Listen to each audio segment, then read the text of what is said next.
রাজধানীর তেজগাঁও থেকে তাকে গ্রেপ্তার করে র্যাব। এমন পরিস্থিতিতে র্যাবকে কি বিলুপ্ত করবে সরকার? কি বলছে গুম সংক্রান্ত তদন্ত কমিশন? জানাচ্ছেন সহকর্মী শাহাদাত রিফা। সহ 4 জনকে রাজধানীর মিরপুর ও বাড্ডা এলাকা থেকে গ্রেফতার করা হয়েছে। র্যাবের বিশেষ অভিযানে ভোরের সাতক্ষীরার সীমান্ত এলাকা থেকে অবৈধ অস্ত্রসহ তাকে গ্রেফতার করা হয়। তিনি সীমান্ত এলাকা হয়ে পার্শ্ববর্তী দেশে পালিয়ে যাওয়ার চেষ্টা করছিলেন বলে জানিয়েছে র্যাব। সাতক্ষীরা প্রতিনিধি ফয়জুল হক বাবুর পাঠানো তথ্য ও ছবিতে বিস্তারিত। আমাদের আভিযানিক দল নিয়ে গোপালগঞ্জ জেলার ভাঙ্গা থানাধীন জঙ্গলপাশা গ্রাম, মানিকান্দা গ্রাম এই সকল এলাকায় অভিযান পরিচালনা করি এবং সেখান বৈষম্য বিরোধী ছাত্র আন্দোলনের আহ্বায়ক হাসনাত আব্দুল্লাহ, জাতীয় নাগরিক কমিটির মুখ্য সংগঠক সার্জিস আলম সহ বৈষম্য বিরোধী ছাত্র আন্দোলনের শীর্ষ কয়েক নেতার ফেসবুক আইডি ডিসেবল করে। আমরা প্রথম থেকে বলে আসছিলাম আসিফ নজরুল খুব বাটপার, আমরা এও বলে আসছিলাম সার্জিদ হাসনাত খুব সন্দেহজনক, কিন্তু আপনারা কেউ আমাদের কথা বিশ্বাস করলেন না। আপনারা জানেন যে সার্জিদ হাসনাতের এক সময় 4 বিল দেওয়ার টাকা ছিল না, কিন্তু এখন এত কোটি কোটি টাকা সে এখানে যাচ্ছে, ওখানে যাচ্ছে, সে এত টাকা পাচ্ছে কিভাবে? তোমরা সার্জিদ আলম আর হাসানাত আব্দুল্লাহ এই যে দেখা না দিয়ে বন্ধু কথা কইও না, তা দেখা যে সময় তোমার সাথে মানুষের হবে তুমি কথা করতে পারবা না। বন্ধু জগন্নাথে কোন সমন্বয়ককে যদি পরিচয় না দিতে পারে, কোন সমন্বয়কের কথা জগন্নাথে কোনো কিছু হবে না, কোনো সময় নিব না। আজকে থেকে জগন্নাথের সমন্বয়ক কেউ অপরিচিত। এই যে ছাত্ররা এখন বলতেছে 71-এর যুদ্ধের কথা বাদ, তাই 71-এর যুদ্ধে যদি বাদ দেওয়া হয়, তা ভাই তোর বাপ যে যুদ্ধটা করেছে, তোর মা যে অনেকজন আছে যে বীরাঙ্গনা হয়েছে, কিন্তু লজ্জার খাতিরে আত্মপ্রকাশ করতে পারিনি। আমি অল্প দিনের মধ্যে এই সমন্বয়ক মানে সকল সমন্বয়ক যারা আসলে আমার চোখে ওই 71-এর যে রাজাকার, এরা হচ্ছে রাজাকারের বাচ্চা। আর এই যে সমন্বয়ক যেগুলোর মাথা পচে গেছে, টিউমার হয়ে গেছে মাথায়, জর্জ সরসের নাপাক পয়সা ঢুকছে যে সমন্বয়কগুলোর মাথায়, দেখেন না কয়দিন পর কি পিট্টি গুলো খায়। আজকে হোক 5 বছর পরে হোক 10 বছর পরে হোক, এই পাপের শাস্তি আমাদের। সমন্বয়করা কিভাবে 45 লক্ষ টাকার গাড়িতে চলছে, তারা সকালে একটা, দুপুরে একটা, বিকেলে আর একটা গাড়িতে কিভাবে চড়ে, জাতিকে তা বলতে হবে।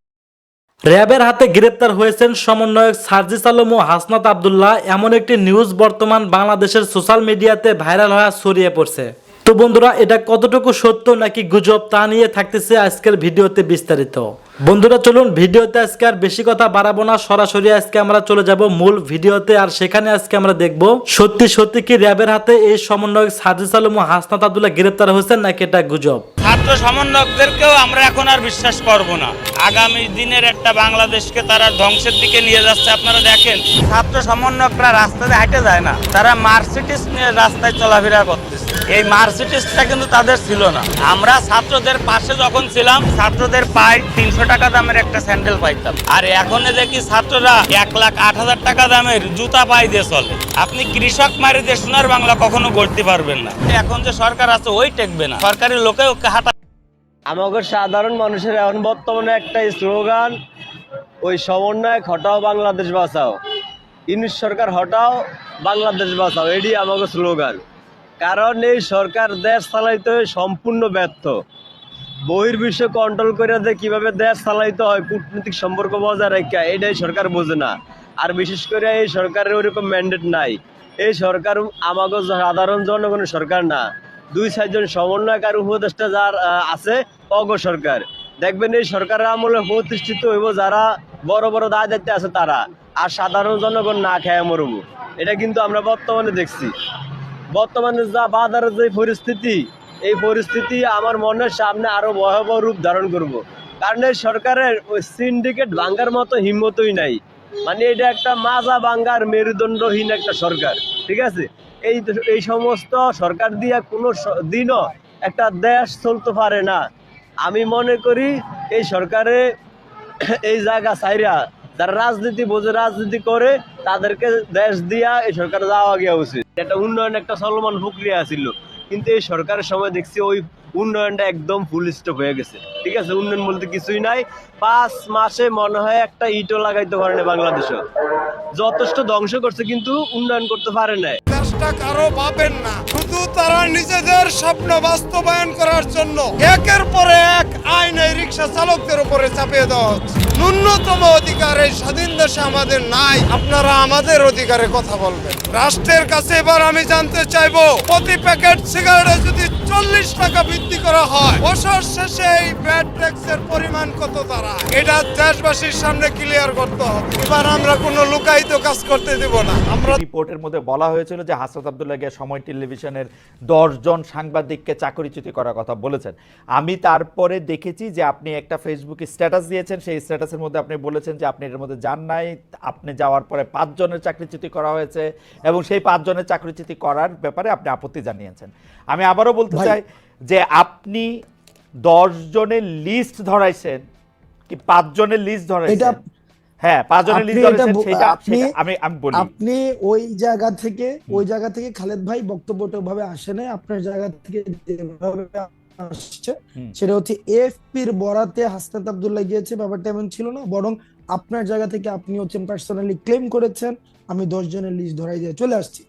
এই ঘটনা যেহেতু খালেদ মহিউদ্দিন মানুষের ওনার কাছ থেকে এই ধরনের বক্তব্য আসে, যেগুলো হচ্ছে যারা অংশগ্রহণ করেছে আমাদেরকে ব্যক্তিগতভাবে আহত করি, কারণ এই 10 জনের লিস্ট যদি সময় টেলিভিশন যে ধরনের গুন্ডামি করেছে, এই গুন্ডামির বিরুদ্ধে, এটা সাংবাদিকতা করে না, এক ধরনের গুন্ডামি করেছে, আমরা সেখানে কথা বলতে গিয়েছিলাম ফ্যাক্ট বেসড জার্নালিজম, যেটা যে জার্নালিজমের জন্য আপনারা হচ্ছেন এত বছর ধরে ফাইট করছেন, যে জার্নালিজম আপনারা দেশে থেকে করতে পারেন নাই, আপনারা বিদেশে চলে যাইতে হয়েছিল, সেই জার্নালিজমটা সময় টেলিভিশন এক ধরনের গুন্ডামি করেছে, সেটার বিরুদ্ধে কথা বলতে গিয়েছিলাম। কিন্তু আপনি যেভাবে বললেন যে আমি 10 জনের নামে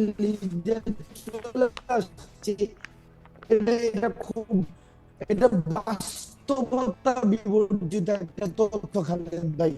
এটার কোনো ধরনের বাস্তবতা থেকে আমাদের আপনাদের জায়গা থেকে আপনি তো অবশ্যই প্রশ্ন করবেন, আমি প্রশ্ন উত্তর নিব, আপনার সবগুলো প্রশ্ন উত্তর দিব। সেটা হচ্ছে আমরা প্রত্যাশা করবো আপনাদের জায়গা থেকে যেন বস্তুনিষ্ঠ সাংবাদিকতা, যে সাংবাদিকতার জন্য খালেদ মহিউদ্দিনরা বছরের পর বছর ফাইট করে যাচ্ছে, সেই ধরনের সাংবাদিকতা, ক্ষমতাকে প্রশ্ন করার সাংবাদিকতা অব্যাহত থাকবে, তবে সেটা যেন ক্লিকবেট জার্নালিজম না হয়, যেমন ক্লিকবেট জার্নালিজম, ব্যক্তিগত ক্যারেক্টার অ্যাসাসিনেশন জার্নালিজম যেন না হয়। আপনার কথা কি শেষ হয়েছে? শেষ। আচ্ছা, আমি একটু দুইটা জিনিস একটু ক্লিয়ার হই। এক হচ্ছে যে আপনি সেইখানে সময় টিভির গুন্ডামি প্রতিরোধ করতে গিয়েছিলেন, রাইট? আমি যদি আপনার কথা ঠিক বুঝে থাকি হাসনাত, আপনি সেখানে সময় টিভির গুন্ডামি প্রতিরোধ করতে গিয়েছিলেন, রাইট? সময় টিভির গুন্ডামি না, দেখেন সময় টিভি, আমি বলেছি সাংবাদিকতা নামে যে ধরনের গুন্ডামি করেছে গত দীর্ঘ একটা সময়, ব্যক্তিগত ক্যারেক্টার অ্যাসাসিনেশন করেছে, আমি একটা করে শব্দ ব্যক্তিগতভাবে ধরে আব্দুল্লাহ, জনাব আব্দুল্লাহ, আপনি অনেক ব্রিলিয়েন্ট, শার্প। আমি একটা করে আসি।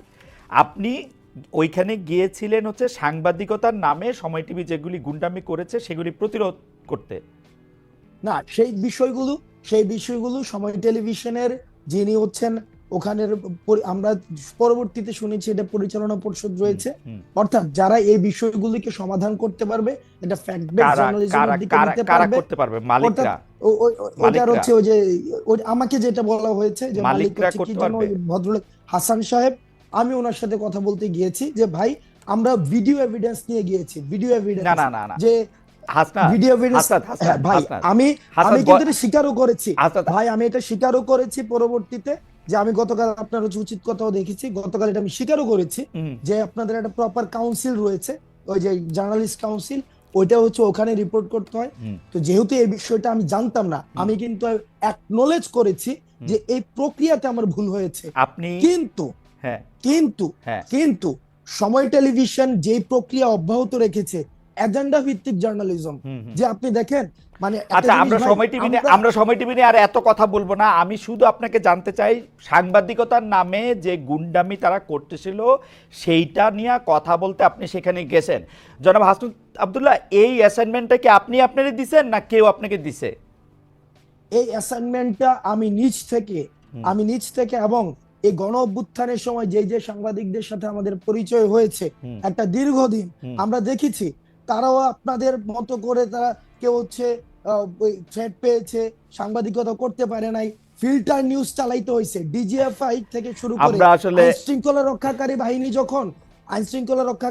যখন না, না, না, না। আমাদেরকে বাধ্য করেছে বক্তব্য দিতে, ওই জার্নালিস্টদেরকে আমরা পেয়েছি। আপনারে কিন্তু আমি আসলে এটা এক্সপ্লেইন আপনি নিশ্চয়ই করবেন। আমার প্রশ্নগুলির সাথে আমি আসি। তাহলে এই অ্যাসাইনমেন্টটা আপনি আপনাকে দিয়েছেন, মানে এটা বৈষম্য বিরোধী ছাত্র আন্দোলন না, বা আপনি বাংলাদেশের কোনো সাংবাদিকতা পুলিশও না, এই অ্যাসাইনমেন্টটা আপনি আপনাকে দিয়েছেন, তাই তো? হ্যাঁ, এটা হচ্ছে আমি আমার জায়গা থেকে দেখছি একটা দীর্ঘদিন ধরে কিভাবে বিরোধী দল মানে এবং মতকে সরকার, প্রেস কাউন্সিল, তথ্য উপদেষ্টা তাদের বাদ দিয়ে আপনি আপনাকে এই অ্যাসাইনমেন্ট দিয়েছেন, তাই তো? তাদের সাথে কথা না বলে? না, তাদের সাথে আমি কোনো কথা বলি নাই। এই অ্যাসাইনমেন্টকে আপনার সাথে যারা ছিল, আপনার সাথে যারা ছিল, না যেমন করে দরকার নাই, যেমন করে ফ্যাসিস্ট হাসিনাকে পতন করার জন্য আমরা প্রেস কাউন্সিল, ওই যে তারপর হচ্ছে ওই যে উপদেষ্টা, তারপর হচ্ছে ওদের সাথে যেভাবে কথা বলেন নাই সেইভাবেই আপনারা বলেছেন, সেইভাবেই বলেছেন।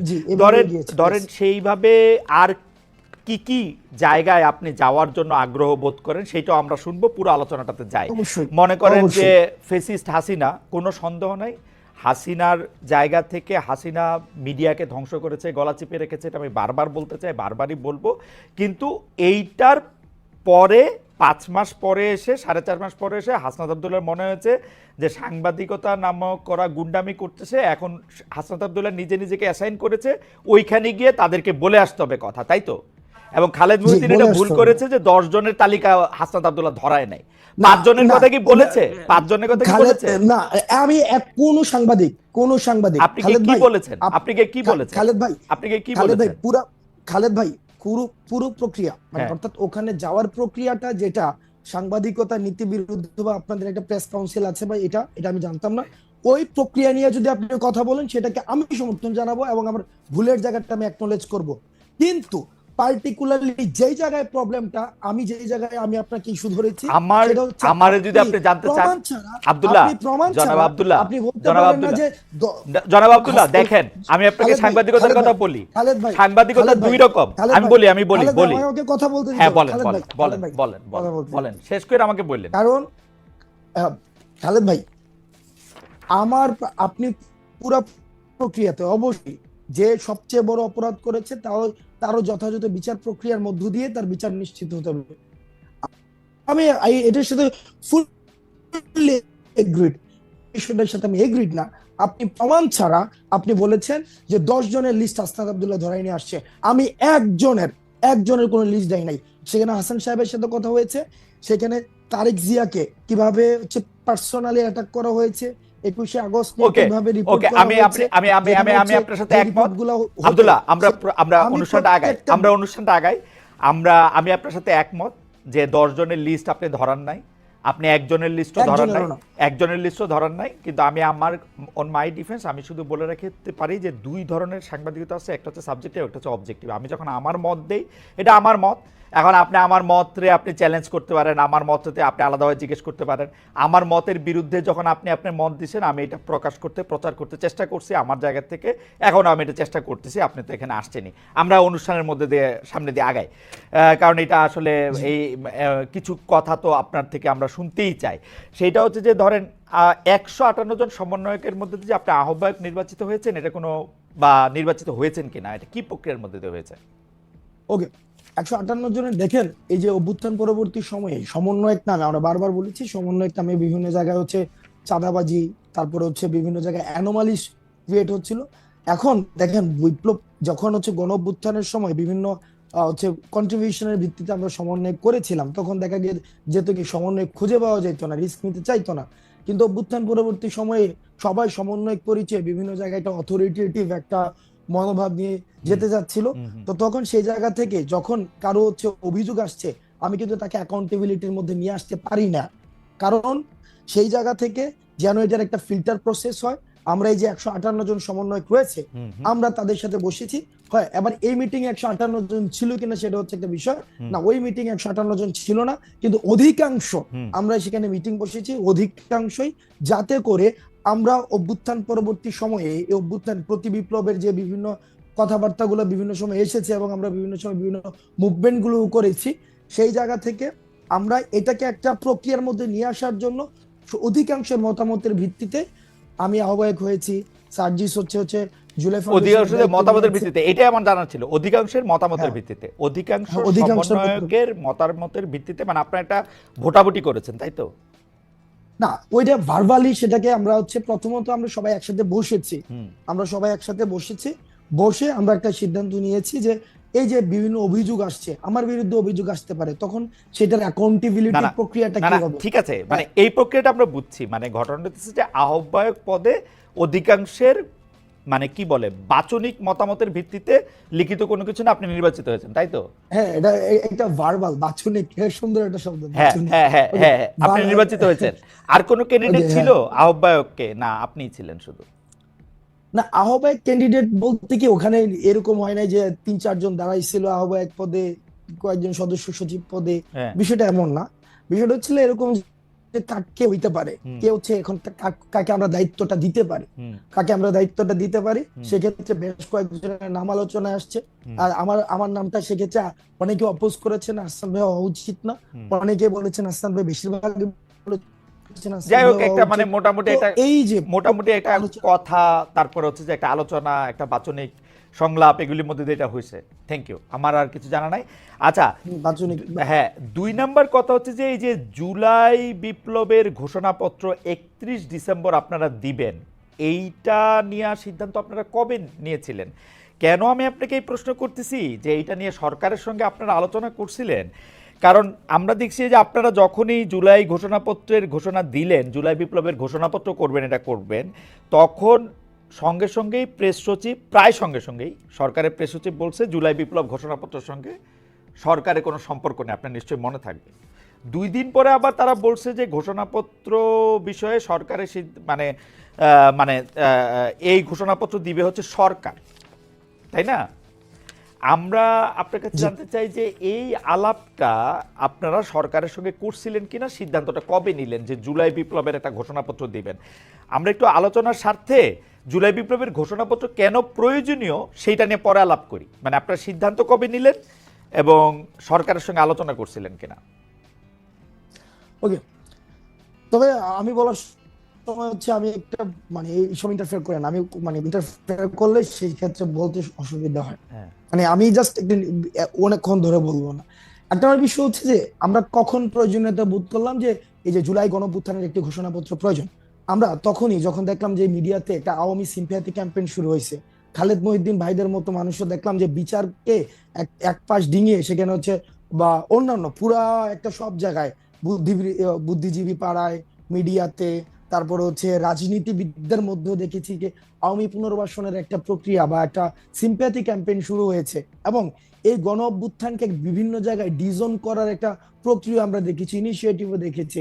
এবং এটা গণ অভ্যুত্থান হয় নাই, সেখানে জাস্ট একটা মানে এমন ভাবে বলা হয়েছিল, আপনি যদি দেখেন ইন্টারন্যাশনাল অনেক মিডিয়াতে ফ্রেজিংটা খেয়াল করবেন, সেখানে বলা হচ্ছে পলিটিক্যাল আপহিভাল। তাহলে political upheaval, political uprising and revolution, তাহলে এটার ইন্টেন্সিফিকেশনের মধ্যে কিন্তু একটা পার্থক্য রয়েছে। এবং একটা দেখেন, আওয়ামী লীগ দেশ থেকে চলে গিয়েছে, কিন্তু তাদের যে ন্যারেটিভ সেলগুলো রয়েছে, তাদের যে কনস্পিরেসির যে কম্পার্টমেন্ট গুলো রয়েছে, এখনই কিন্তু সেগুলো বুত্থান যারা রয়েছে তাদের ইন্ডিভিজুয়ালি ক্যারেক্টার অ্যাসাসিনেশন করা শুরু হয়েছে, এবং বিতর্কিত করার জন্য প্রয়োজনীয় রাষ্ট্রীয় উদ্যোগের বিভিন্ন আয়োজন নেওয়া হচ্ছে। এবং যে স্বপ্ন নিয়ে, যে লক্ষ্য নিয়ে এই জুলাই গণঅভ্যুত্থানটি হয়েছে, একটি বড় একটি সামগ্রিক রাষ্ট্রীয় পরিবর্তনের জন্য, সেই জায়গায় কিন্তু বিঘ্নিত দেওয়া হচ্ছে। সেজন্য আমরা চেয়েছি এটার একটি অ্যাকনোলেজমেন্ট যে এই জুলাই গণঅভ্যুত্থান সকল, আমরা বলছি না যে শুধুমাত্র বৈষম্যবিরোধী ছাত্র আন্দোলন করেছে, নো, বৈষম্যবিরোধী ছাত্র আন্দোলনের নেতৃত্বে সকল ফেসিবাদ সরকারের সাথে আলোচনা করেছিলেন কিনা? সবার না, আমরা সরকারের সাথে আলোচনা করে নাই। এই সরকারের সাথে আলোচনা করে তো মাঠ থেকে সিদ্ধান্ত হয় নাই, মাঠ আগে সিদ্ধান্ত নেয়, মানুষ আগে সিদ্ধান্ত নেয়। মাঠের সিদ্ধান্তটা কে আগে বুঝতে পারলো? জনাব হাসনাত আব্দুল্লাহ আগে বুঝতে পারলেন কিভাবে মাঠের সিদ্ধান্তটা? দেখেন, মাঠের সিদ্ধান্তটা বুঝতে পারলেন যে খালেদ মহিউদ্দিন আওয়ামী লীগের পুনর্বাসন করতেছেন, তখন আপনারা সিদ্ধান্ত নিলেন যে না, এখন এটা জুলাই ঘোষণাপত্র দরকার। খালেদ মহিউদ্দিন না না, খালেদ মহিউদ্দিন আওয়ামী লীগের পুনর্বাসন করতেছে না। খালেদ মহিউদ্দিনকে এখানে চলে ম্যাটাফরিক একটা বিষয়, অর্থাৎ বলতে চাচ্ছি যে একটা মিডিয়া পাড়ায় সব জায়গায় সব ক্ষেত্রে মানে সব স্ট্রটাতে আপনার রাষ্ট্রীয় দেখেন স্টেট মেকানিজমের মধ্যে কোনো একটি জায়গায় নির্দিষ্ট একটি জায়গায় দেখেন সেখানে আওয়ামী লীগীকরণ বা এই যে আওয়ামী একটি কাঠামো, এই কাঠামো মুক্ত কিন্তু আমরা করতে পারি নাই। সেটা হচ্ছে আমাদের জন্য দুর্ভাগ্য, এটা আমরা পারি নাই, এটা মেনে নিতে হবে, এটা রিয়েলিটি, আমরা এটা মেনে নিছি। আচ্ছা, সেই জায়গা থেকে আলোচনাটা বড় না করি, আমাদের জনাব আব্দুল্লাহ আলোচনাটা বড় না করি, অর্থাৎ সরকারের সঙ্গে আপনারা আলোচনা করেন নাই, আপনারা এটার একটা প্রয়োজনীয়তা বুঝতে পারছেন যেহেতু আওয়ামী লীগের পুনর্বাসন বা আওয়ামীকরণের জায়গাটা থেকে আপনি এটাকে মুক্ত করতে চাইছেন, তাই তো? তো সরকারের সাথে আলোচনা করেন নাই। তবে এই জায়গায় যে রাজনৈতিক দলগুলো রয়েছে যারা হচ্ছে আমাদের পূর্বসূরি, তাদেরই ইনিশিয়েটিভটা নেওয়ার প্রয়োজন ছিল। অনেক রাজনৈতিক দল রয়েছে যারা ফেসিবাদের বিরুদ্ধে একটা দীর্ঘ সময় অত্যাচার নির্যাতনের মধ্য দিয়ে গিয়েছে, বিএনপি ছিল, জামাত ছিল, ওইটা উদ্যোগটা তাদের কাছ থেকে আসা উচিত ছিল। যেহেতু এই উদ্যোগগুলো আসেনি, সেই কারণে আপনারা কবে সিদ্ধান্ত নিলেন যে এটা 31 তারিখে এটা আপনারা দিতে চান? আমরা 24-এ এটা করতে চেয়েছি, কারণ এটা দীর্ঘদিন ধরে আলোচনা। এই সিদ্ধান্তটা কবে নিলেন? 24-এ করবেন, ঠিক আছে, সিদ্ধান্তটা কবে নিলেন? মানে 28 তারিখ, 29 তারিখ, 27 তারিখ, 26 তারিখ, কয় তারিখে? এটা হচ্ছে আমার প্রথম এই জুলাই প্রক্লামেশনে আলোচনা হয়েছিল। প্রথম আলোচনা আজকে থেকে প্রায় 1.5 মাস থেকে 1.5 মাস আগে আমাদের নিজের মধ্যে আলোচনা হয়েছিল। 1.5 মাস আগে, এরপরে এটা 1.5 মাস আগে এটা হচ্ছে আলোচনা হয়েছিল, তারপরে কিছুদিন আলোচনা হয়নি, এটা নিয়ে আলোচনা হয়নি। পরবর্তীতে 2 উইকস ব্যাক আমরা এটা নিয়ে আবার আলোচনা করেছি। সরকারের পক্ষ থেকে যে এটা বলা হলো যে এটা একটা বেসরকারি ঘোষণা, তখন আপনাদের প্রতিক্রিয়া কি হলো? আপনারা আবার সরকারের সাথে গিয়ে মানে এই প্রক্রিয়াটা যদি একটু আমাদেরকে একটু বলতেন যে আপনারা আবার সরকারকে গিয়ে বুঝাইতে পারলেন নাকি সরকার আপনাদেরকে বুঝাইতে পারলো যে তোমরা সইরা আসো, আমরা এটা দিব? কি রকম হয়েছে ব্যাপারটা আসলে? কারণ সরকার একদমই এটা থেকে আলাদা হয়েছিল, এটা একান্তই শিক্ষার্থীদের বিষয়, এই বিষয়ে সরকার অবগত নয়, ছাত্ররা যখন ঘোষণা দেবেন তখন দেখবে আমরা কি ঘোষণা ছিল, ইত্যাদি ইত্যাদি ইত্যাদি আর কি। তো সরকার, আপনারা কি সরকারকে বুঝাইছেন না সরকার আপনার করে বুঝাইছে, নাকি আপনারা দুইজনে মিল্লা জিল্লা? সরকার আমাকে বুঝায় নাই, আমরা দুইজনে মিল্লা জিল্লাও কোনো কাজ করি নাই। এখানে বিষয়টা হচ্ছে যে আমরা পুরো আন্দোলনে যে আমরা যারা সমন্বয়ক ছিলাম, এখন যারা কাজ করছে, আমরা কি কাজ করেছি? আমরা সেটা হচ্ছে জনগণের ভাষাটাকে আমরা ইন্টারপ্রেট করেছি।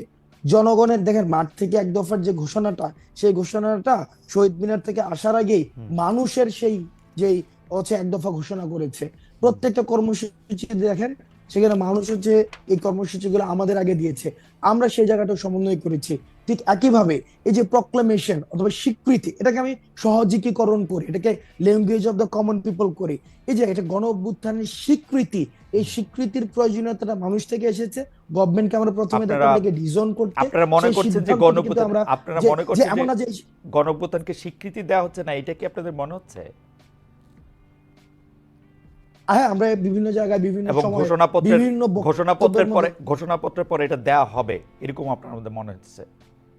না, ঘোষণাপত্রে দেওয়া হবে ব্যাপারটা হচ্ছে কি, আমরা যখন দেখছি সব জায়গা থেকে এটাকে ডিজাইন করার একটা জনাব আব্দুল্লাহ একটু করে আলাদা করি, যে যেমন ধরেন ঘোষণাপত্রের প্রয়োজন হচ্ছে কারণ গণ অভ্যুত্থানের স্বীকৃতিটা আমরা পাইতেছি না, তাহলে ঘোষণাপত্র এখন দিতে হবে। তো ঘোষণাপত্র দেওয়ার পরে গণ অভ্যুত্থানের স্বীকৃতিটা পাওয়া যাবে বলে আপনারা মনে করছেন, তাই তো? তাই হওয়া উচিত না লজিক্যালি? না, গণ অভ্যুত্থানের স্বীকৃতি এটার হচ্ছে প্রাতিষ্ঠানিক স্বীকৃতি, যেটাকে আমরা সরকার এটাকে ডিজাইন করলো কেন? না, মানে ইনিশিয়ালি দেখলাম যে প্রাইভেট ইনিশিয়েটিভ কিছু একটা বলেছে, এই জায়গায় তারা তাদের জায়গা থেকে বক্তব্য দিতে পারে। আমরা তো মিল্লা জিল্লা, আপনি যেটা বললেন যে মিল্লা জিল্লা, আপনার খালেদ ভাই ভালো লাগে আপনার মাঝে মাঝে যে গতকালের প্রোগ্রামে দেখেছি আপনার যে ডায়ালেক্ট ইউজটাকে খুব মানে পাবলিক এনগেজ করে, আই অ্যাপ্রিশিয়েটেড। আমরা এটা ফরওয়ার্ড করি না, আমাদের এই যে ধরেন তাহলে সরকার এটাকে মনে করছে আপনাদের বক্তব্য আসলে ঠিক না, তাই তো নাকি? সরকার যদি ইনিশিয়ালি যদি সরকার সেটা ভেবেও থাকে, সেই জিনিসটাকে আমরা আমাদের জায়গা থেকে আমরা চেষ্টা করেছি, আমরা আমাদের জায়গা থেকে সরকারকে লাইনে রাখতে, সরকারকে লাইনে রাখতে, এবং মানে এই যে সরকার আপনাদেরকে 31 তারিখ ঘোষণাপত্র না দেওয়া পরে দিব বলছে, এইটাতে আপনারা মনে করতেছেন যে এইটা সরকার আপনাদের কথা শুনছে, তাই তো? দেখেন, আমরা যখন দেখেছি এখানে গভর্নমেন্ট একটা জায়গায় কিন্তু ফোকাস করেছে, সেটা হচ্ছে যে সরকার বলেছে সকলের অংশগ্রহণের ভিত্তিতে সরকার এটা যেহেতু নিজে ইনিশিয়েটিভটা নিয়েছে। আর প্রক্লেম কারা করতে পারে? প্রক্লেম হচ্ছে আমরা বারবার চেয়েছি আমরা যে একটা স্টেট পর্যায় থেকে যেন সেটাকে লিগ্যালি এন্ডোর্স করা হয়। তো লিগ্যালি এন্ডোর্স করার জায়গা থেকে ঐক্যমত কই জিনিসটা তো দাবি তো আসছে মাঠ থেকে, এখানে আবার স্টেট করতে আসলো। আমরা দেখেন, আমরা বারবার আমরা যে জায়গাটা হচ্ছে চেষ্টা করছি এখনো পর্যন্ত আমরা ইউনিটিকে আমরা ফোকাস করছি সবকিছুতে, যাতে করে এই গণঅভ্যুত্থানের প্রত্যেকটি অংশীদার এই গণঅভ্যুত্থানে যারা অংশগ্রহণ করেছে সবারই অ্যাকনলেজমেন্ট। এখন স্টেট যেহেতু বলেছে আমরা একটা ন্যাশনাল প্রোগ্রামের মধ্যে দিয়ে, এই শব্দটা হয়তো নেই, বলেছে যে সকল অংশীদার ও অংশগ্রহণের ভিত্তিতে তো সরকার বলছে নিজেরাই হচ্ছে সেটাকে হচ্ছে আমরা করব। একটু একটু করে বলি সরকার যেহেতু বলছে যে এখন একটু একটু করে করবে, সবার সাথে অংশগ্রহণ করে করবে, তখন আপনারা বলছেন যে ঠিক আছে, আপনারা সরকারকে বুঝাইতে সক্ষম হয়েছেন যে আপনারা কি চান, তাই তো? ঠিক আছে, তাইলে আপনাদের মনে ওই শঙ্কা নাই? আমি একটু করে বুঝাই। সেটা হচ্ছে যে আমরা প্রোক্লামেশন অফ যে রেভলিউশন, যেটা অথবা ডিক্লারেশন অফ রেভলিউশন, সেটাকে ঘোষণার পরে সেটাকে গভর্নমেন্ট এন্ডোর্স করতে হইতো, কনস্টিটিউশনাল অ্যাকোমোডেশন প্রয়োজন ছিল। এখন গভর্নমেন্ট যেহেতু নিজেই আমরা ঘোষণা করার পূর্বেই একটা ইনিশিয়েটিভ নিচ্ছে, তার মানে হচ্ছে প্যাসিভলি সে এই প্রোক্লামেশন অফ রেভলিউশনকে সে এন্ডোর্স করছে। তো যেহেতুই করছে, সুতরাং আমাদের অবজেক্টিভ যেহেতু এক হয়েছে, সুতরাং সেই ক্ষেত্রে পরবর্তী সিদ্ধান্তকে তো আমরা বিরোধিতা জানানোর কোনো ফ্যান্টাস্টিক, কোনো অসুবিধা নেই আমার। আপনি একটু করে বুঝায়েন আমারে, আপনার থেকে অনেক কিছু শিক্ষা গ্রহণ করার আছে আমার, মানে it's like lesson to me. আমি আপনাকে বলি, আপনারা যে প্রোক্লেমেশনটা বানাইছেন এটা সরকারের দিবেন, বিভিন্ন পলিটিক্যাল পার্টির অলরেডি দিবেন, তাই তো? না, দেন নাই, প্রোক্লেমেশন বানানো হয় নাই। না, প্রোক্লেমেশন না, দেখেন, প্রোক্লেমেশন বানায়া সবাইকে দেওয়া হয় নাই, যে প্রোক্লেমেশন ফাইনাল করে সবাইকে দেওয়া হয়েছে। ফাইনাল না, একটা ড্রাফট কি করছেন কিনা, ড্রাফট করছেন কিনা? একটা ড্রাফট ছিল এবং ড্রাফটটাকে সবাইকে পাঠানো হয়েছে, যে ওটা ওপেন, মানে ব্যাপারটা কি এরকম জনাব আব্দুল্লাহ, যে ব্যাপারটা কি এরকম যে আপনারা একটা ড্রাফট করে পাঠাইছেন, মানে কমিউনিস্ট রেজিমে অনেকটা এরকম কথা কওয়া হইতো যে আমরা আসলে এই সভায় নেতার সিদ্ধান্ত সবাই মিলে সর্বসম্মতিক্রমে গ্রহণ করি, মানে আপনাদের সিদ্ধান্তই কি সবাই সর্বসম্মতি গ্রহণ করবে, নাকি ওই ড্রাফটের মধ্যে চেঞ্জ আসবে? ওটা জায়গা আছে না, ড্রাফটটা যদি চেঞ্জ নাই আসতো, ড্রাফটের যদি কোনো ধরনের নাই, তো আমরা তো বলতাম যে ধরেন এই প্রোক্লামেশনটা দিলাম, এটা হচ্ছে সবাই মাইনা নেন, আমরা তো এটা বলি নাই। আমরা হচ্ছে একটা স্ক্র্যাচ এখানে ছিল, এবং সবার এখানে দেখেন, আপনি নিশ্চিত আপনারা যে ড্রাফটটা দিয়েছেন সেই ড্রাফটটা সবাই সবার মতামত দিয়ে আইসা 15 তারিখের মধ্যে এটা আবার সবাই মাইনা, সবাই এটার সাথে একমত হয়েও যাবে, যাদেরকে আপনারা পাঠাচ্ছেন? আপনারা নিশ্চিত তাদের সাথে কথা হয়েছে আপনাদের? এখন যদি নিশ্চিত না হয়, সেক্ষেত্রে গভর্নমেন্ট যে প্রমিস দিয়েছে, সে প্রমিসের ভায়োলেশন। কিসের ভিত্তিতে গভর্নমেন্ট এই প্রমিস দিল? গভর্নমেন্ট তো আরেক অংশীজনের মতামত জানে না, তাইলে আপনার কথা ঠিক হইলে শুধু আপনাদের মতামত জানে না। গভর্নমেন্ট যেহেতু বলেছে, আপনি ওই যে গতকালের যে এটা প্রেস রিলিজ বলেছে, সেখানে স্পষ্ট ভাষায় বলেছে যে সকল অংশগ্রহণের ভিত্তিতে গভর্নমেন্ট নিজে ইনিশিয়েটিভ নেবে এবং সবার মধ্য দিয়ে যখন আসবে, তার মানে হচ্ছে গভর্নমেন্টের রেসপন্সিবিলিটি। গভর্নমেন্ট প্রমিসটা কেমনে করলো যখন গভর্নমেন্ট জানে না যে আরেকজন মানুষ কি বলবে? তো গভর্নমেন্ট যে জানে না, সেটা তো আর আমার সাথে আলোচনা করে নাই। তাহলে গভর্নমেন্ট অলরেডি জানে। না, যেহেতু গভর্নমেন্ট ডিক্লারেশন দিয়েছে, তার মানে জানে। আমি যদি এটাকে আলোচনা, আপনার কাছে লজিক্যাল মনে হচ্ছে ব্যাপারটা?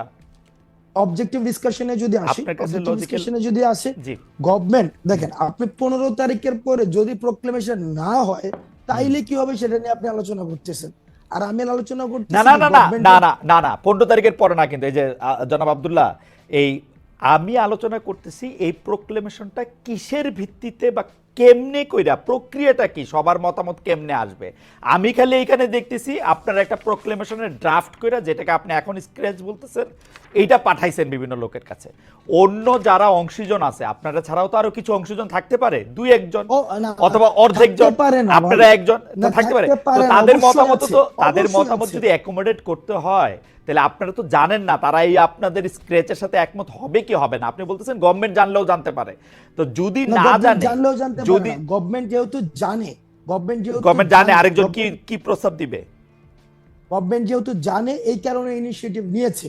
এখন আপনার যদি মনে হয় যদি 15 তারিখের পরে যদি বা হচ্ছে একটা গভর্নমেন্ট, আমরা আমাদের জায়গা থেকে 15 তারিখে আজকে বলেছি যে একদম দীর্ঘকাল, আমরা আমাদের জায়গা থেকে আজকে বলেছি 15 তারিখের মধ্যে হইতে হবে, কিন্তু এটা দীর্ঘকাল, এটা অনন্ত অসীম সময় ধরে তো এটা হওয়া সম্ভব না। সেই জায়গা থেকে আমরা আমাদের জায়গা থেকে 15 তারিখ বলেছি। গভর্নমেন্ট যদি সেটাকে ভায়োলেট করে, গভর্নমেন্ট যদি একটা সময় বলে যে না রাজনৈতিক দলগুলো ঐক্যমত্য হয় না, সেটা হয় নাই, তো সেই জায়গা থেকে বা এই পার্টি অ্যাকোমোডেট, মানে যদি গভর্নমেন্ট যদি বলে যে এই রাজনৈতিক দল এই অংশীজন, আমার মনে হয় হাসান, আপনি একটু মানে প্রক্রিয়াটার ব্যাপারে পরে নিশ্চয়ই আরো ক্লিয়ার করবেন। এখন তো এটা মাত্রই আজকে 31 তারিখ, আপনি নিশ্চয়ই 1, 2, 3 তারিখে আরো বেশি করে দেখবেন। এটা তো ক্লিয়ার ভাই, এটা তো ক্লিয়ার। না প্রক্রিয়াটা যে এটা কেমনে স্টেক হোল্ডারদের কাছে কি মতামত না হবে, কোন বিষয়গুলোর উপর জোর দেওয়া হবে, এটাকে ডায়লগ ভিত্তিক মতামত নেওয়া হবে, মানে সবগুলি পক্ষ কিভাবে এক জায়গায় আসবে, নিশ্চয়ই সেটা একটা প্রক্রিয়া আছে। সেই প্রক্রিয়াটা নিশ্চয়ই আপনারা ফাইনাল করবেন, আমার অসুবিধা নাই, আপনারা ফাইনাল করেন আরো, কারণ এটা তো মাত্রই আপনারা জিনিসটা সামনে আসলো। হাওয়েভার, আপনি অনুমতি দিলে আমি একটু পরের প্রশ্নে যাইতে পারি। পরের প্রশ্নের মধ্যে থেকে বা পরের বিষয় যদি বলি যে মানে প্রশ্নটা এরকম করতে পারি যে আপনি নিজেকে যথেষ্ট, মানে এই প্রশ্নটা একটু লেয়ার আছে, এটার প্রথম প্রশ্নটা একটু করে নেই, আপনি নিজেকে যথেষ্ট দেশপ্রেমিক শক্তি মনে করেন কিনা, দেশপ্রেমিক মনে করেন কিনা? আমি নিজেকে দেশপ্রেমিক মনে করি, তবে এটা হচ্ছে ওকে ফাইন, হ্যাঁ ইয়েস। না আপনি আরেক লাইন বলেন, অসুবিধা নেই, না আমি দেশপ্রেমিক মনে করি, দেশপ্রেমিক মনে করেন। ওকে, জামায়াত ইসলামের আমির বলেছেন দেশে পরীক্ষিত দেশপ্রেমিক শক্তি দুটা, একটা হচ্ছে সেনাবাহিনী আর একটা হচ্ছে জামায়াত। আমাদের প্রশ্ন হচ্ছে আপনি তার বক্তব্যের সাথে একমত কিনা, 2 হচ্ছে যদি একমত না হন, দেশপ্রেমিক হইতে হলে আপনাকে সেনাবাহিনীর অংশ হইতে হবে অথবা জামায়াতের অংশ হইতে হবে, আপনি কোনটা? আমি জামাত নেতার এই বক্তব্য আমি শুনি নাই। আমি কি পড়ে শোনাবো কোটেশন? আমি দায়িত্ব আমি কোটেশন শোনাই। জামায়াতের যদি জামায়াত থেকে ধরেন এই ধরনের বক্তব্য যদি এসে থাকে, আমি এই বক্তব্য মানে আমি জানি না এই ধরনের বক্তব্য উনি দিয়েছেন কিনা, আর যদি দিয়েও থাকেন তাহলে এটা নিয়ে আলোচনা, আমার জায়গা থেকে আমি আলোচনার জন্য এই বাইনারি পজিশন আমি যেতে চাই না যে ওই পলিটিক্যাল পার্টি সাবস্ক্রিপশন করলে আমি দেশপ্রেমিক, ওইটা হচ্ছে এক ধরনের একটা জিনিসটা প্যারোকিয়াল একটা হচ্ছে আইডিয়া, যে আমি এই আইডিওলজি থাকলেই হচ্ছে আমি দেশপ্রেমিক, আর ওই আইডিওলজি হলে দেশপ্রেমিক না, এই ধরনের ধারণাতে আমি বিশ্বাস করি না। আচ্ছা ঠিক আছে, ধরেন এটা এই বাইনারি ধারণাতে আপনি বিশ্বাস না করলেন, সেনাবাহিনী নিয়ে আপনি কি মনে করেন? আপনি কি মনে করেন বাংলাদেশের সেনাবাহিনী একটা পরীক্ষিত দেশপ্রেমিক শক্তি? এই বিষয়ে আমার মন্তব্য করা, আমি জাস্ট একটা মানে একটা ডেসক্রিপশন দিতে পারবো। এই গণঅভ্যুত্থানে বাংলাদেশ সেনাবাহিনী যে ধরনের পদক্ষেপ নিয়েছে আমি অ্যাপ্রিসিয়েট করি। আবার কিছু কিছু জায়গায় অনেক ধরনের বক্তব্য এসেছে, বিবৃতি এসেছে, সেগুলো মনে হয় যে সেগুলো নিয়ে হচ্ছে হয়তো সমালোচনা হতে পারে এক্সিট দেওয়ার ক্ষেত্রে। তবে সেনাবাহিনীর যে ভূমিকা রেখেছে তারা 5ই আগস্টের পূর্বে, তারা মানে অন্য কোনো ডিসিশন নিতেও পারতো, দেশের পরিস্থিতি অন্যদিকে যেতেও পারতো, তো তারা সেই জায়গায় যে তৎক্ষণকার সময় যে ভূমিকাটি রেখেছে সেটির জন্য আমি সাধুবাদ জানাতে চাই। তবে সেনাবাহিনীর সার্বিক বিষয় যে এটা লিটমাস টেস্ট তো খালেদ ভাই নাই, এটা লিটমাস টেস্ট আপনি কেমনে করবেন যে ইভেন্ট বেসিসে লিটমাস টেস্ট হয় না, যে এই ইভেন্টে দেশপ্রেমিক, ওই ইভেন্টে দেশপ্রেমিক, ওইভাবে দেশপ্রেমিকের লিটমাস টেস্ট নাই। কিন্তু এখন তো ইভেন্ট বেসড মানে লিটমাস টেস্টও অনেক বেশি চলতেছে, তাই না? জুলাই আগস্টে করেছিলেন, তার আগে কি করছেন, হাসনাত সাহেব ক্রোড়পত্রে লিখছেন কিনা, এগুলিও তো নানা ধরনের মানে কথা আসতেছে, কিন্তু সার্বিকভাবে জিনিসটা দেখার জায়গা তো সার্বিকভাবে দেখার জিনিসটা তো আসলে নাই।